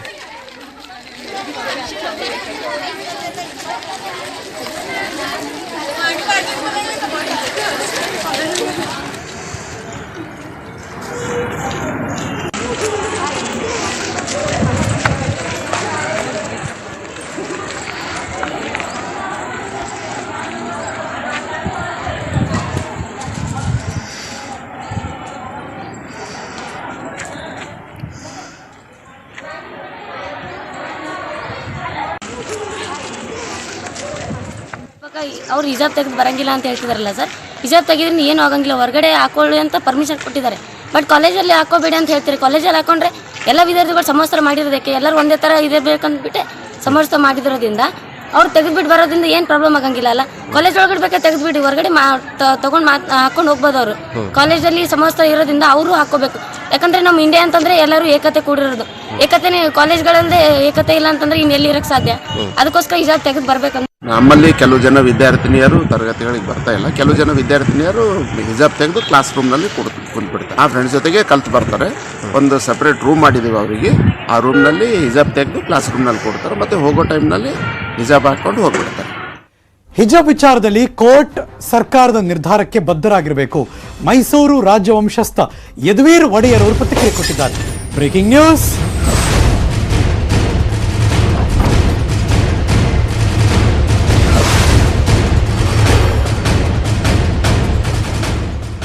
ನಿರೀಕ್ಷಣ ನೋಡ್ತಿರುವಂತಹ ಬ್ರೇಕಿಂಗ್ ನ್ಯೂಸ್. ಯದುವೀರ್ ಒಡೆಯರ್ ಅವರು ಪ್ರತಿಕ್ರಿಯೆ ಕೊಟ್ಟಿದ್ದಾರೆ. ಟಿಪ್ಪು ಎಕ್ಸ್ಪ್ರೆಸ್ಗೆ ಚಾಮರಾಜ ಒಡೆಯರ್ ಹೆಸರು ಮರು ನಾಮಕರಣ ವಿಚಾರ. ರೈಲ್ವೆ ಕ್ಷೇತ್ರಕ್ಕೆ ಚಾಮರಾಜ ಒಡೆಯರ್ ಕೊಡುಗೆ ಅಪಾರ. ಒಡೆಯರ್ ಹೆಸರು ಪ್ರಸ್ತಾಪಿಸಿರೋದೇ ಸಂತಸ. ಯದುವೀರ್ ಅಂತ ಸ್ಟೇಟ್ಮೆಂಟ್ ಕೊಟ್ಟರು. ಸರ್ಕಾರ ಯಾವುದೇ ನಿರ್ಧಾರ ತೆಗೆದುಕೊಂಡ್ರು ನಮ್ಗೆ ಒಪ್ಪಿಗೆ ಇದೆ. ಅವರ ಕಾರ್ಯವನ್ನು ಮೆಚ್ಚಿ ಸಂಸದರು ಅವರ ಅಭಿಪ್ರಾಯ ಹೇಳ್ತಿದ್ದಾರೆ. ರಾಜವಂಶಸ್ಥ ಯದುವೀರ್ ಒಡೆಯರ್ ಹೇಳಿಕೆ ಕೊಟ್ಟಿದ್ದಾರೆ. ಅದು ನೀವು ಸರ್ಕಾರದ ಕೇಳೋದಾಗುತ್ತೆ. ಇಲ್ಲಿ ಇದು ಕೋರ್ಟ್ನಿಂದ ನೀಡಿದಂಥ ಆದೇಶವನ್ನು ನಾವೆಲ್ಲರೂ ಅನುಸರಿಸಬೇಕು. ನೀವು ನಮ್ಮ ಸಂವಿಧಾನದಲ್ಲಿರೋದು ಮೊದಲು ಅದನ್ನ ಅನುಸರಿಸಬೇಕಾಗುತ್ತೆ. ಎರಡನೇದು ನಮ್ಮ ಕೋರ್ಟ್ನಿಂದ ನೀಡಿದಂಥ ಆದೇಶವನ್ನು ಅನುಸರಿಸಬೇಕಾಗುತ್ತೆ ಅಷ್ಟೇ. ಈಗ ಹಿಂದೂಗಳು ಒಗ್ಗೂಡಬೇಕು ಅಂತೇಳಿ ಚಾಮರಾಜನಗರದಲ್ಲಿ ಒಂದು ವಿಚಾರದಲ್ಲಿ ಹೇಳಿಕೆ ನೀಡಿದೆ. ಸಾರ್ವಜನಿಕರು ಇರ್ಬೋದು ಅಥವಾ ಹಿಂದೂಗಳು ಇರ್ಬೋದು, ಯಾವ ರೀತಿ ಒಗ್ಗೂಡಬೇಕು ಅಂತ ಅದು ಹೇಳಿದ ಕಾರಣ ಏನಂದರೆ ನಮ್ಮ ಧರ್ಮದ ರಕ್ಷಣೆಗಾಗಿ ನಾವೆಲ್ಲ ಒಗ್ಗಟ್ಟಾಗಿ ನಿಂತ್ಕೋಬೇಕಂತ. ಅದ್ರ ಬಗ್ಗೆ ಅದಕ್ಕಿಂತ ಜಾಸ್ತಿ ಏನು ನೀವು ಬೇರೆ ರೀತಿ ಏನು ಟರ್ನ್ ಮಾಡ್ಕೊಂಡಿರೋದು ಬೇಕಾಗಿಲ್ಲ. ಅದ್ರ ಬಗ್ಗೆ ನಾನು ಮೊದಲಿನ ದಿನದಿಂದ ಬಂದರೂ ಇವಾಗಲೇ ಇಲ್ಲಿ ಅರಮನೆಯಲ್ಲಿ ನಮ್ಮ ಕರ್ತವ್ಯನೇ ಆಗುತ್ತೆ, ಅದಷ್ಟೇ. ಅವರಾಗಲೇ ಹೈಲೈಟ್ ಮಾಡಿದ್ದಾರೆ ಯಾವ ರೀತಿ ನಮ್ಮ ಅಂದರೆ ಆಗಿನ ಕಾಲದಲ್ಲಿ 10ನೇ ಚಾಮರಾಜ ಒಡೆಯರ್ ಅವರು ಮತ್ತು ನಾಲ್ವಡಿ ಕೃಷ್ಣರಾಜ ಒಡೆಯರ್ ಕಾಲದಲ್ಲಿ ಯಾವ ರೀತಿ ರೈಲ್ವೆಗಾಗಿ ಕೊಡುಗೆಯನ್ನು ನೀಡಿದ್ದಾರೆ. ಅವರ ಹೆಸರಿನಲ್ಲಿ ಒಂದು ರೈಲ್ವೆ ಎಕ್ಸ್ಪ್ರೆಸ್ಸು, ರೈಲ್ವೆ ಟ್ರೈನು ಹೆಸರಿನಲ್ಲಿ ಅವ್ರ ನಾಮಕರಣ ಆದರೆ ಸೂಕ್ತ ಅಂತ ಅವರು ಅಭಿಪ್ರಾಯ ತಿಳಿಸಿದ್ದಾರೆ. ನಿಮ್ಮ ಸಹಮತ ಇದೆಯಾ ಸರ್? ಇಲ್ಲಿ ನಂದೇನು, ನಾವು ಸರ್ಕಾರದ ಏನು ಮಾಡ್ತಾರೋ ಅವ್ರ ಇಚ್ಛೆ ಅದು. ನಮಗೆ ಆದಷ್ಟು ಆಗಲೇ ಜನರ ಬೆಂಬಲ ಇದ್ರೆ ಸಾಕು. ಇವತ್ತೊಂದು ಸೈಕ್ಲಥಾನ್ ಮೈಸೂರು ಅಂತ ಪ್ರೋಗ್ರಾಮ್ ಇತ್ತು. ಅಲ್ಲಿಗೆ ಬಂದಂಥ ಯದುವೀರ್ ಅವರು ತಮ್ಮ ಅನಿಸಿಕೆಯನ್ನು ಇದ್ರ ಬಗ್ಗೆ ಮಾತಾಡಿದ್ರು. ನೀವು ಮುಂದುವರಿತು. ಒಂದು ಚಿಕ್ಕ ಬ್ರೇಕ್ ಆದಮೇಲೆ ಎಲ್ಲೂ ಹೋಗದೆ ಕಾಯ್ತಾರೆ.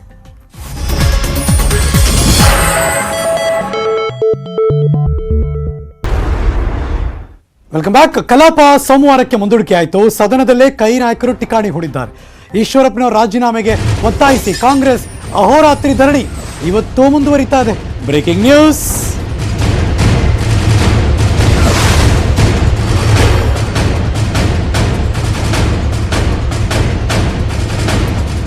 ಅಹೋರಾತ್ರಿ ಧರಣಿ ಮೊನ್ನೆ ಮತ್ತು ನಿನ್ನೆ ಮತ್ತು ಈಗಲೂ ಕೂಡ ಸೋಮವಾರ ಮುಂದೂಡಿಕೆ ಆಗಿದೆ ಕಲಾಪ. ಆದರೆ ಯಾರೂ ಕೂಡ ಅಲ್ಲಿಂದ ಕದಲುವ ಲಕ್ಷಣ ಮಾತ್ರ ಕಾಣಿಸ್ತಾ ಇಲ್ಲ. ಸೊ ಇದು ಅಪ್ಡೇಟ್ಸ್. ಕಾಂಗ್ರೆಸ್ ನಾಯಕರು ಸದನದಲ್ಲೇ ಇದ್ದಾರೆ. ಸರ್ಕಾರದ ವಿರುದ್ಧ ಡಿ.ಕೆ. ಶಿವಕುಮಾರ್ ವಾಗ್ದಾಳಿ ನಡೆಸ್ತಾ ಇದ್ದಾರೆ. ಇವತ್ತು ಕೂಡ ಅಹೋರಾತ್ರಿ ಧರಣಿ ಮುಂದುವರಿಯುತ್ತೆ. ಸೋಮವಾರ ಇಡೀ ರಾಜ್ಯಾದ್ಯಂತ ನಾವು ಪ್ರತಿಭಟನೆ ಮಾಡ್ತೀವಿ ಅಂದ್ರು ಡಿ.ಕೆ. ಶಿವಕುಮಾರ್. ಈಗ 2 ದಿನ ರಾತ್ರಿ ಧರಣಿ ಮುಗಿಸಿದ್ದೇವೆ. ಇದು 3ನೇ ದಿನ ಕಾಲಿಟ್ಟಿದ್ದೇವೆ. ಇದನ್ನ ಮುಂದುವರಿಸ್ತೀವಿ. ಈಗ ಈಶ್ವರಪ್ಪ ದೊಡ್ಡ ಸಾಧನೆ ಮಾಡಿದ್ದೀನಿ ಅಂತ ಏನು ವೆಲ್ಕಮ್ ಅಂತ 500 ಜನ ಮೋಟರ್ ಸೈಕಲಲ್ಲಿ ಭಾಳ ಸಂತೋಷ ಮಾಡ್ಕೊಳ್ಳಿ. ಅವ್ರ ಮೇಲೆ ಕೇಸ್ ಇಲ್ಲಂತೆ. ಈ ಹುಡುಗರುಗಳು ನೀನು ಮಾಡಿದ್ದು ಸರಿ ಇಲ್ಲ ಅಂತ ಕಬ್ಬೌಟ್ ಆರ್ಸಕ್ಕೆ ಹೋದ್ರೆ, ಪ್ರತಿಭಟನೆ ಮಾಡಕ್ಕೆ ಹೋದ್ರೆ ಅವ್ರ ಮೇಲೆ ಕೇಸ್ ಅಂತೆ. ಕಾಯ್ತಾ ಇದ್ದೀನಿ. ಈ SP ಗೆ ಮಾತಾಡ್ತೀನಿ, ನಾನು DGಗೂ ಮಾತಾಡ್ತೀನಿ. ಏನು ಯಾಕೋ ಬಟ್ಟೆನ ಬಿಚ್ಚಾಕ್ಬಿಟ್ಟು ಅದನ್ನು ನೀವು ಆ ಕೇಸರಿ ಬಣ್ಣದ್ದು ಹಾಕೋಬಿಟ್ಟು ನಿಮ್ದು ಪಾರ್ಟಿ ಡ್ಯೂಟಿ ಕೆಲಸ ಮಾಡಿ ಅಂತ ಈಗ ಹೇಳೋಣ ಅಂತಿದ್ದೀನಿ. ಈಗ ಆಯ್ತು, ಫಸ್ಟ್ ಕೇಸ್ ರಿಜಿಸ್ಟರ್ ಮಾಡ್ಸಕ್ಕೆ ಹೇಳ್ರಿ. ನಾವು ಅಧಿವೇಶನದಲ್ಲಿ ಒಳಗಡೆ ತಪ್ಪು ಮಾಡಿದೀವೋ ಹೊರಗಡೆ ತಪ್ಪು ಮಾಡಿದೀವೋ ನಾವೇನೋ ಮಾಡಿದ್ರೆ ಕಾನೂನು ಕ್ರಮ ಕೈಗೊಳ್ಳಿ. ಫಸ್ಟು ಈತನ ಮೇಲೆ ಸೆಡಿಷನ್ ಕೇಸ್ ಹಾಕಬೇಕು. ಈ ರಾಷ್ಟ್ರ ಧ್ವಜಕ್ಕೆ ಅಗೌರವ ಮಾಡೋದಕ್ಕೆ ಫಸ್ಟು ಕೇಸ್ ಹಾಕಬೇಕು. ಫಸ್ಟು ಕೇಸ್ ಹಾಕ್ಲಿ. ನಾವೇನಾದ್ರು ತಪ್ಪು ಮಾಡಿದ್ರೆ ನಮ್ಮ ಮೇಲೆ ಕೇಸ್ ಹಾಕ್ಲಿ, ಕಾನೂನು ಕ್ರಮ ಕೈಗೊಳ್ಳಿ. ಯಾಕಿನ್ನ ಕೈಗೊಂಡಿಲ್ಲ? ಎಲ್ಲಿವರೆಗೂ ನೋಡ್ರಿ, ಸೋಮವಾರ ನಮ್ಮ ಇಡೀ ರಾಜ್ಯದ ಕಾರ್ಯಕರ್ತರು ತಾಲೂಕ್ ಹೆಡ್ ಕ್ವಾರ್ಟರ್ಸ್ ಅಲ್ಲಿ ಹೋಗಿ ತಹಶೀಲ್ದಾರ್ಗೆ ಭೇಟಿ ಮಾಡಿ, DC ಗಳಿಗೆ ಭೇಟಿ ಮಾಡಿ, ಇವ್ರನ್ನ ರಾಜೀನಾಮೆ ನಾವು ಕೇಳ್ತಾ ಇಲ್ಲ, ವಜಾ ಮಾಡಿ ಅಂತ ಕೇಳ್ತಾ ಇದ್ದೀವಿ. ಅದನ್ನು ಅವರು ಅರ್ಜಿ ಕೊಡ್ತಾರೆ ಗವರ್ನರ್ಗೆ. ಅದಾದ ಮೇಲೆ ನಮ್ಮ ಹೋರಾಟ ಹಳ್ಳಿಗೂ ಜನರ ಮಧ್ಯೆ ಜನತಾನೇ. ಇದೇ ಸಂದರ್ಭದಲ್ಲಿ ನನ್ನ ಸಹೋದ್ಯೋಗಿ ಗಂಗಾಧರ್ ವಾಗಟ ವಿಧಾನ ಪರಿಷತ್ತಿನ ಪ್ರತಿಪಕ್ಷದ ನಾಯಕ BK ಹರಿಪ್ರಸಾದ್ ಅವರನ್ನ ಮಾತಾಡ್ತಿದ್ದಾರೆ. ಬನ್ನಿ ನೋಡೋಣ. ಪರಿಷತ್ನ ವಿಪಕ್ಷ ನಾಯಕರುವಂತಹ BK ಹರಿಪ್ರಸಾದ್ ಅವರನ್ನ ಮಾತಾಡ್ತೀನಿ. ಸರ್, ಈಗ ಅಹೋರಾತ್ರಿ ಧರಣಿ 2 ದಿನ ಆಗಿದೆ. ಆದರೆ ಈಶ್ವರಪ್ಪನವರ ಪರವಾಗಿ ಸರ್ಕಾರ ಮತ್ತು ಬಿಜೆಪಿ ನಾಯಕರು ನಿಂತಿರುವಂಥದ್ದು, ಅದಕ್ಕೇನು ಆಶ್ಚರ್ಯ ಬೀಳಬೇಕಾದಿಲ್ಲ. ಭಾರತೀಯ ಜನತಾ ಪಾರ್ಟಿ ಅದರ ಸೂತ್ರಧಾರರು ಏನು ಹಾವಿನಪುರದಲ್ಲಿದ್ದಾರೆ, ಇವರೆಲ್ಲರೂ ಸಹ ಭಾರತ ರಾಷ್ಟ್ರದ ತ್ರಿವರ್ಣ ಧ್ವಜದ ವಿರುದ್ಧ ಇರ್ತಕ್ಕಂಥವ್ರು. ಅದು ಇತಿಹಾಸ ಇದೆ. ಆದ್ದರಿಂದ ಅದಕ್ಕೆ ಒಬ್ಬರು ಶುರು ಮಾಡಿದ್ದಾರೆ, ಒಬ್ಬರು ಹರಕುಬಾಯಿ ದಾಸ ಭಾರತೀಯ ಜನತಾ ಪಾರ್ಟಿದು. ಅದಕ್ಕೆ ಬೆಂಬಲವಾಗಿ ನಿಂತ್ಕೊಳ್ಳೇಬೇಕು. ಇವ್ರಿಗೇನಾದರೂ ಸ್ವಲ್ಪ ಕೂಡ ಕಾಳಜಿ ಇದ್ದಿದ್ರೆ, ರಾಷ್ಟ್ರ ಧ್ವಜವನ್ನು ನಾವು ರಾಜಕೀಯಕ್ಕೆ ಉಪಯೋಗಿಸ್ಕೊಳ್ಬಾರ್ದು ಅನ್ನೋದೇನಾದರೂ ಪರಿಜ್ಞಾನ ಇದ್ದರೆ ಇವ್ರು ಯಾರೂ ಸಹ ಈ ಮಟ್ಟಕ್ಕೆ ಹೋಗ್ತಾ ಇರಲಿಲ್ಲ. ಆ ತ್ರಿವರ್ಣ ಧ್ವಜಕ್ಕೆ ಯಾವತ್ತೂ ಸಹ ಇವ್ರು ಗೌರವ ಕೊಟ್ಟಿಲ್ಲ. ಏನು ಭಾರತೀಯ ಜನತಾ ಪಾರ್ಟಿಯ ಸೂತ್ರಧಾರರಿದ್ದಾರೆ, ಅವ್ರ ಕಚೇರಿ ಮೇಲೆ 52 ವರ್ಷಗಳ ಕಾಲ ತ್ರಿವರ್ಣ ಧ್ವಜದ ಅವನ್ನ ಆರಿಸಿಲ್ಲ. ಸಾಮಾನ್ಯ ಮನುಷ್ಯ ಏನಾದರೂ ಒಂದು ತಪ್ಪು ಮಾಡಿದ್ರೆ ಅವನಿಗೆ ರಾಷ್ಟ್ರದ್ರೋಹದ ಪ್ರಕರಣವನ್ನು ದಾಖಲೆ ಮಾಡ್ತಾರೆ. ಇನ್ನು ಈಶ್ವರಪ್ಪನ ಮೇಲೆ ಯಾಕೆ ಮಾಡಲಿಲ್ಲ? ಅವರು ಸರ್ಕಾರದವರು ತಪ್ಪು ಮಾಡಿದ್ದಾರೆ, ಅದನ್ನು ಅವರು ಡಿಫೆಂಡ್ ಮಾಡಿಕೊಂಡಷ್ಟು ಒಳ್ಳೇದು ನಮಗೆ. ನಾವು ಅವ್ರ ಹೋರಾಟ, ನಮ್ಮ ಹೋರಾಟವನ್ನು ನಾವು ನಿಲ್ಲಿಸೋದಿಲ್ಲ. ಯಾರು ಸ್ವತಂತ್ರ ಭಾರತದ ತ್ರಿವರ್ಣ ಧ್ವಜಕ್ಕೆ ಅಪಮಾನ ಮಾಡಿದ್ದಾರೆ ಅವರು ಈ ರಾಷ್ಟ್ರದ ಪ್ರಜೆ ಆಗಿರೋಕ್ಕೆ ಲಾಯಕ್ ಇಲ್ಲ. ಅವ್ರು ರಾಜೀನಾಮೆ ಬರಬೇಕು. ಆ ರಾಜೀನಾಮೆಗೆ ಹೋರಾಟ ಮಾಡ್ತಾನೆ ಇರ್ತೀವಿ. ಇಷ್ಟೆಲ್ಲ ಆದರೂ ಕೂಡ ಈಶ್ವರಪ್ಪನವರು ಎಲ್ಲೂ ಕೂಡ ನಾನು ಒಂದು ತಪ್ಪು ಮಾಡಿದ್ದೀನಿ ಅನ್ನೋದು ಏನು ಇದು ಮಾಡ್ತಾ ಇಲ್ಲ. ಬಟ್ ಅವರು ನಿಮ್ಮ ವಿರುದ್ಧ ಅಂದರೆ ಹರಿಪ್ರಸಾದ್ ಆಗಿರ್ಬೋದು ಮತ್ತು DK ಶಿವಕುಮಾರ್ ಅವರಾಗಿದ್ದು ಏಕವಚನದಲ್ಲಿ ಅವರು ವಾಗ್ದಾಳಿಗಳನ್ನು ಮಾಡ್ತಾ ಇದ್ದಾರೆ. ಅದು ಅವ್ರ ಸಂಸ್ಕೃತಿ. ಹರಕುಬಾಯಿ ದಾಸ ಬಚ್ಚಲ್ ಮನೆ ಬಾಯಲ್ಲಿ ನಿಮ್ಗೇನು ಬಚ್ಚಲ್ ಮನೆಗೆ ಹೋದರೆ ಒಳ್ಳೆ ಇದು ಸುಗಂಧದ ವಾಸನೆ ಬರುತ್ತಾ? ಅದೇ ಥರ ಈಶ್ವರಪ್ಪಂದು ಕೂಡ ಅದು ಬಾಯಲ್ಲ, ಬಚ್ಚಲ್ ಮನೆ. ಜನರ ಸಮಸ್ಯೆಗಳನ್ನು ಪರಿಹಾರ ಮಾಡಲಿಕ್ಕೆ ಸಂವಿಧಾನ ಇರೋದು. ಸಂವಿಧಾನದ ವಿರುದ್ಧವಾಗಿ ಹೋಗಿರ್ತಕ್ಕಂಥ ಜನ ಇರುವಾಗ ಅದ್ರ ಬಗ್ಗೆ ಹೋರಾಟ ಮಾಡಬೇಕಾ ಬೇಡವಾ?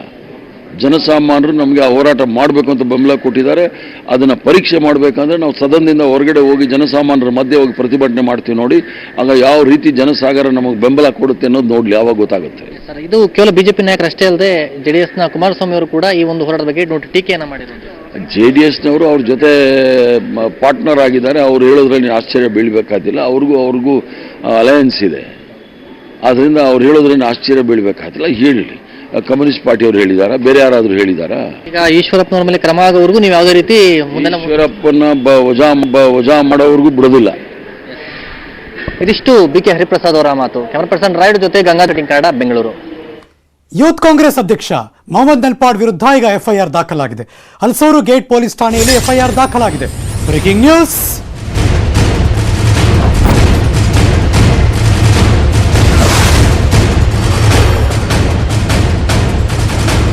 ಮೊನ್ನೆಯಷ್ಟೇ ಯೂತ್ ಕಾಂಗ್ರೆಸ್ ಅಧ್ಯಕ್ಷರಾಗಿ ಪದಗ್ರಹಣ ಆಯಿತು.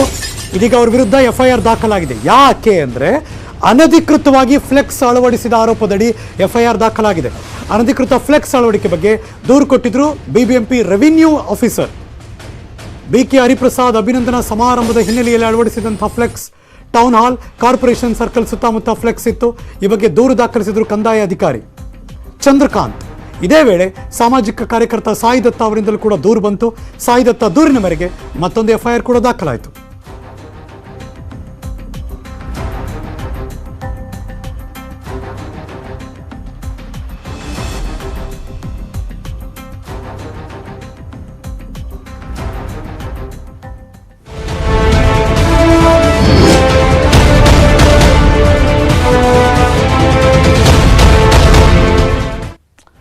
ಪೀಣ್ಯ ಫ್ಲೈಓವರ್ ಶಿಥಿಲಗೊಂಡ ಬೆನ್ನಲ್ಲೇ ಸಾರ್ವಜನಿಕರಲ್ಲಿ ಒಂದಷ್ಟು ಟೆನ್ಷನ್ ಇದ್ದೇ ಇದೆ. ಈಗ ಬರ್ತಿರುವಂತಹ ಬ್ರೇಕಿಂಗ್ ನ್ಯೂಸ್.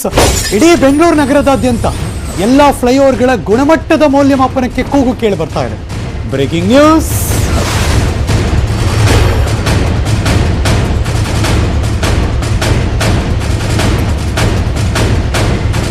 ನಾವು ಓಡಾಡೋ ಫ್ಲೈಓವರ್ ಅದರ ಕಂಬ ಹಿಂಗಂತೆ, ಅದರ ಪಿಲ್ಲರ್ ಹಿಂಗಂತೆ ಶಿಥಿಲಗೊಳ್ತಾ ಏನೋ ಆಗಿದೆಯಂತೆ ಅನಿಸ್ಬಿಟ್ರೆ ಹೆಂಗಾಬೇಡ ಓಡಾಡೋರಿಗೆ.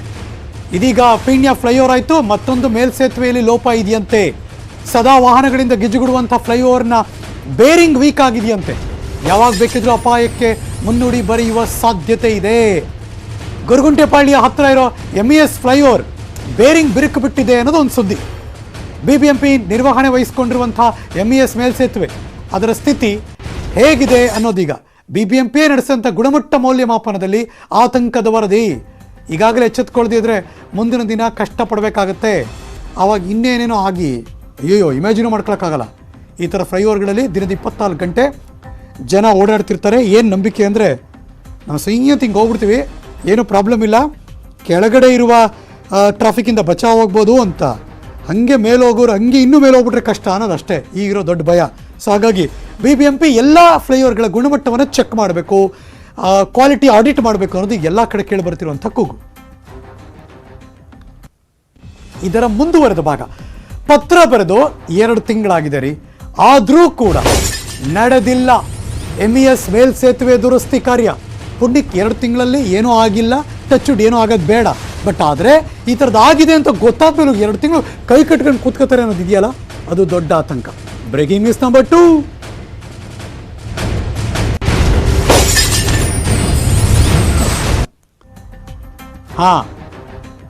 ದುರಸ್ತಿಗಾಗಿ ಪತ್ರ 2020 ನಿರ್ವಹಣೆಗೆ ಅಂತ BBMPಗೆ ರೈಲ್ವೆ ಇಲಾಖೆ ಹಸ್ತಾಂತರ ಮಾಡಾಯಿತು.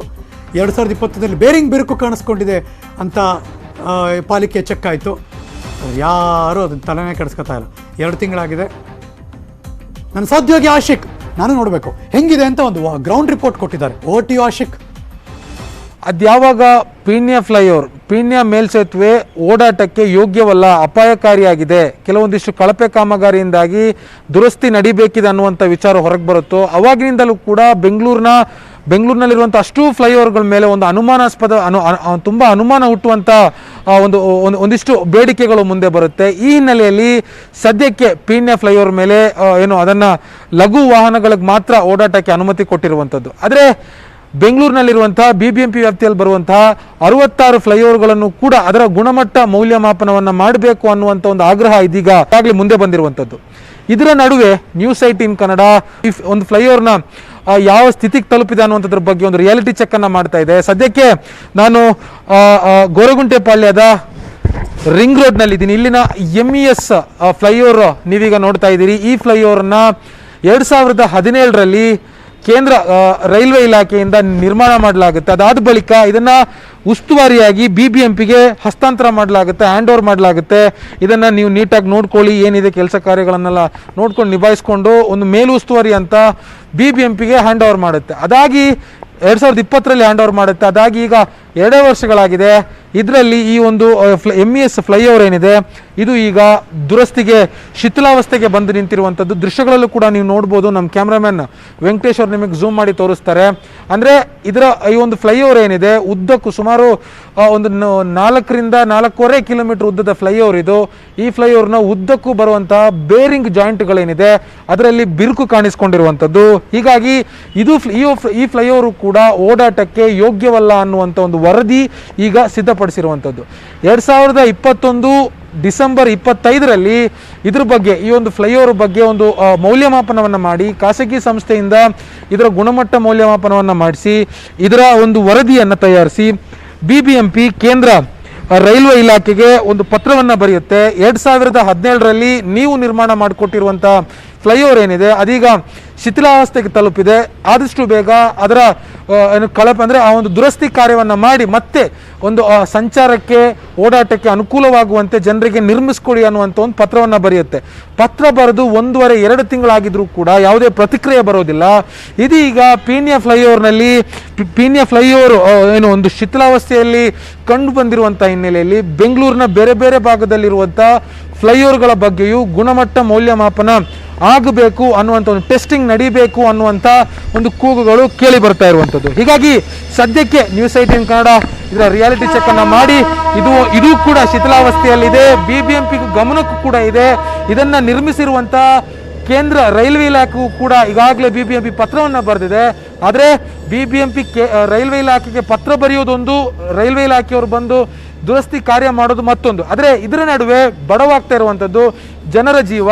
ಜನರು ಇವರ ವ್ಯವಸ್ಥೆಯ ಮೇಲೆ ನಂಬಿಕೆಯನ್ನು ಇಟ್ಕೊಂಡು ಸಾವಿರಾರು ಲಕ್ಷಾನುಗಟ್ಟಲೆ ವಾಹನಗಳು ಪ್ರತಿದಿನ ಇದರ ಮೇಲೆ ಓಡಾಡುತ್ತೆ. ಆದಷ್ಟು ಬೇಗ ಇದಕ್ಕೊಂದು ಪರಿಹಾರ ಕಂಡುಕೊಳ್ಳುವಂಥ ಅಗತ್ಯ ಇದೆ. ಕ್ಯಾಮ್ರಾ ಪರ್ಸನ್ ಯೋಗೇಶ್ವರ್ ಜೊತೆ ಆಶಿಕ್ ಮುಲ್ಕಿ, ನ್ಯೂಸ್ 18 ಕನ್ನಡ, ಬೆಂಗಳೂರು. ಕಾಂಗ್ರೆಸ್ನ MLC CM ಇಬ್ರಾಹಿಂ ನ್ಯೂಸ್ 18 ಜೊತೆ ಮಾತಾಡಿದ್ದಾರೆ. ಇದು 1-to-1 ಕಾರ್ಯಕ್ರಮ. ಕಾಂಗ್ರೆಸ್ ಬಿಡೋಕೆ ಕಾರಣ ಏನು ಅನ್ನೋದನ್ನು ವಿವರಿಸಿಕೊಟ್ಟಿದ್ದಾರೆ. ಅಷ್ಟೇ ಅಲ್ಲ, ರಾಜ್ಯ ರಾಜಕಾರಣದಲ್ಲಿ ಮುಸ್ಲಿಂ ಸಮುದಾಯದ ಪಾತ್ರದ ಬಗ್ಗೆ ಕೂಡ ಮಾತಾಡಿದ್ದಾರೆ. CM ಇಬ್ರಾಹಿಂ ಅವರ ಜೊತೆ ನ್ಯೂಸ್ 18ನ ಸಂಪಾದಕರು ಸಿದ್ದು ಕಾಳಜಿಯವರು ನಡೆಸಿರುವಂತಹ 1-to-1 ಸಂದರ್ಶನದ ಝಲಕ್ ಇಲ್ಲಿದೆ ನೋಡಿ. ಒಂದು ವಿಧಾನ ಪರಿಷತ್ತಿನ ನಿಮಗೆ ನಾಯಕತ್ವ ಸಿಗಲಿಲ್ಲ ಅನ್ನೋ ಕಾರಣಕ್ಕೆ ನೀವು ಬಿಡ್ತಾ ಇದ್ದೀರೋ ಅಥವಾ ಇಷ್ಟು ದಿನ ನೊಂದ್ಕೊಂಡೇ ಕಾಂಗ್ರೆಸ್ಸಲ್ಲಿದ್ದರು? ಇವತ್ತು ಕರ್ನಾಟಕದಲ್ಲಿ 5 ಮಹಾಶಕ್ತಿಗಳಿದಾವೆ, ಪಂಚೇಂದ್ರಗಳು. ಲಿಂಗಾಯತರು, ಒಕ್ಕಲಿಗರು, ಬ್ಯಾಕ್ವರ್ಡು, ದಲಿತರು, ಸಾಬರು. ಇದು ಪಂಚಭೂತಗಳು. ಕರ್ನಾಟಕದ ರಾಜಕೀಯ ಶಕ್ತಿಯ ಧ್ರುವೀಕರಣ ಇದು. ಇವತ್ತು ಈ ಮುಸ್ಲಿಮರು ಯಾವ ಕಡೆ ಹೋಗ್ತಾರೋ ಆ ಕಡೆ ಏನಂತ ಹೇಳಿದ್ರೆ ಒಂದು ಅಖಂಡ ಶಕ್ತಿ ದೊರಕತ್ತೆ. ಇವತ್ತು ನಮ್ಮ ಓಟ್ ತಗೊಂಡು 70 ವರ್ಷದ ಇತಿಹಾಸದಾಗ PCC ಪ್ರೆಸಿಡೆಂಟ್ ಮುಸ್ಲಿಮ್ ಇಲ್ಲ, ಕೆಳಮನೆ ನಾಯಕ ಮುಸ್ಲಿಮ್ ಇಲ್ಲ, ಒಂದು ಇಂಪಾರ್ಟೆಂಟ್ ಪೋರ್ಟ್ಫೋಲಿಯೋ ಮಿನಿಸ್ಟ್ರಿಗಿರಿ ಮುಸ್ಲಿಮಿಗಿಲ್ಲ. ಏನೋ ಒಗೆದಿದ್ದು ಎಲೆ ಹಾಕಿದ್ವಿ, ಅನ್ನ ಉಂಡಿದ್ರೆ ತಗೊಂಡು ಹೋಗ್ರಿ. ಸೀನಿಯರ್ ಮೋಸ್ಟ್ ನಾನು 21 ಜನರದಾಗ 19 ಜನರು ಬೆಂಬಲ ನನಗದ. ಎಲೆಕ್ಟ್ ಮಾಡಬೇಕು, ಸೆಲೆಕ್ಟ್ ಮಾಡಬೇಕು. ಬಂದ ಜನಕ್ಕೆ ಭಾಷಣ ಮಾಡಿ ನಮಗೆ ಅನುಭವ ಇಲ್ಲ, ತಂದ ಜನಕ್ಕೆ ಭಾಷಣ ಮಾಡೋ ಅನುಭವ ಇಲ್ಲ, ಬಂದ ಜನಕ್ಕೆ ಭಾಷಣ ಮಾಡೋದವ್ರು ನಾವು. ಇವತ್ತು ಸಂಜೆ 6 ಗಂಟೆಗೆ ನಿಮ್ಮ ನ್ಯೂಸ್ 18 ಕನ್ನಡದಲ್ಲಿ 1-to-1 ಸಂದರ್ಶನ ಇದೆ, ನೋಡೋದು ಮಾತ್ರ ಮಿಸ್ ಮಾಡಬೇಡಿ. ಮತ್ತೆ ಸಿಗ್ತೀನಿ ಮುಂದಿನ ಸುದ್ದಿಗಳಲ್ಲಿ. ಇಲ್ಲಿಗೆ ನ್ಯೂಸ್ ಮುಗಿಸಿ ನಾನು ಹೋಗಿ ಬರ್ತೀನಿ. ಆದರೆ ನೀವು ಯಾವಾಗಲೂ ನೋಡ್ತಾ ಇರಿ ನ್ಯೂಸ್ 18 ಕನ್ನಡ. ಜಾಲ ನಮ್ಮದು, ಬಲ ನಿಮ್ಮದು.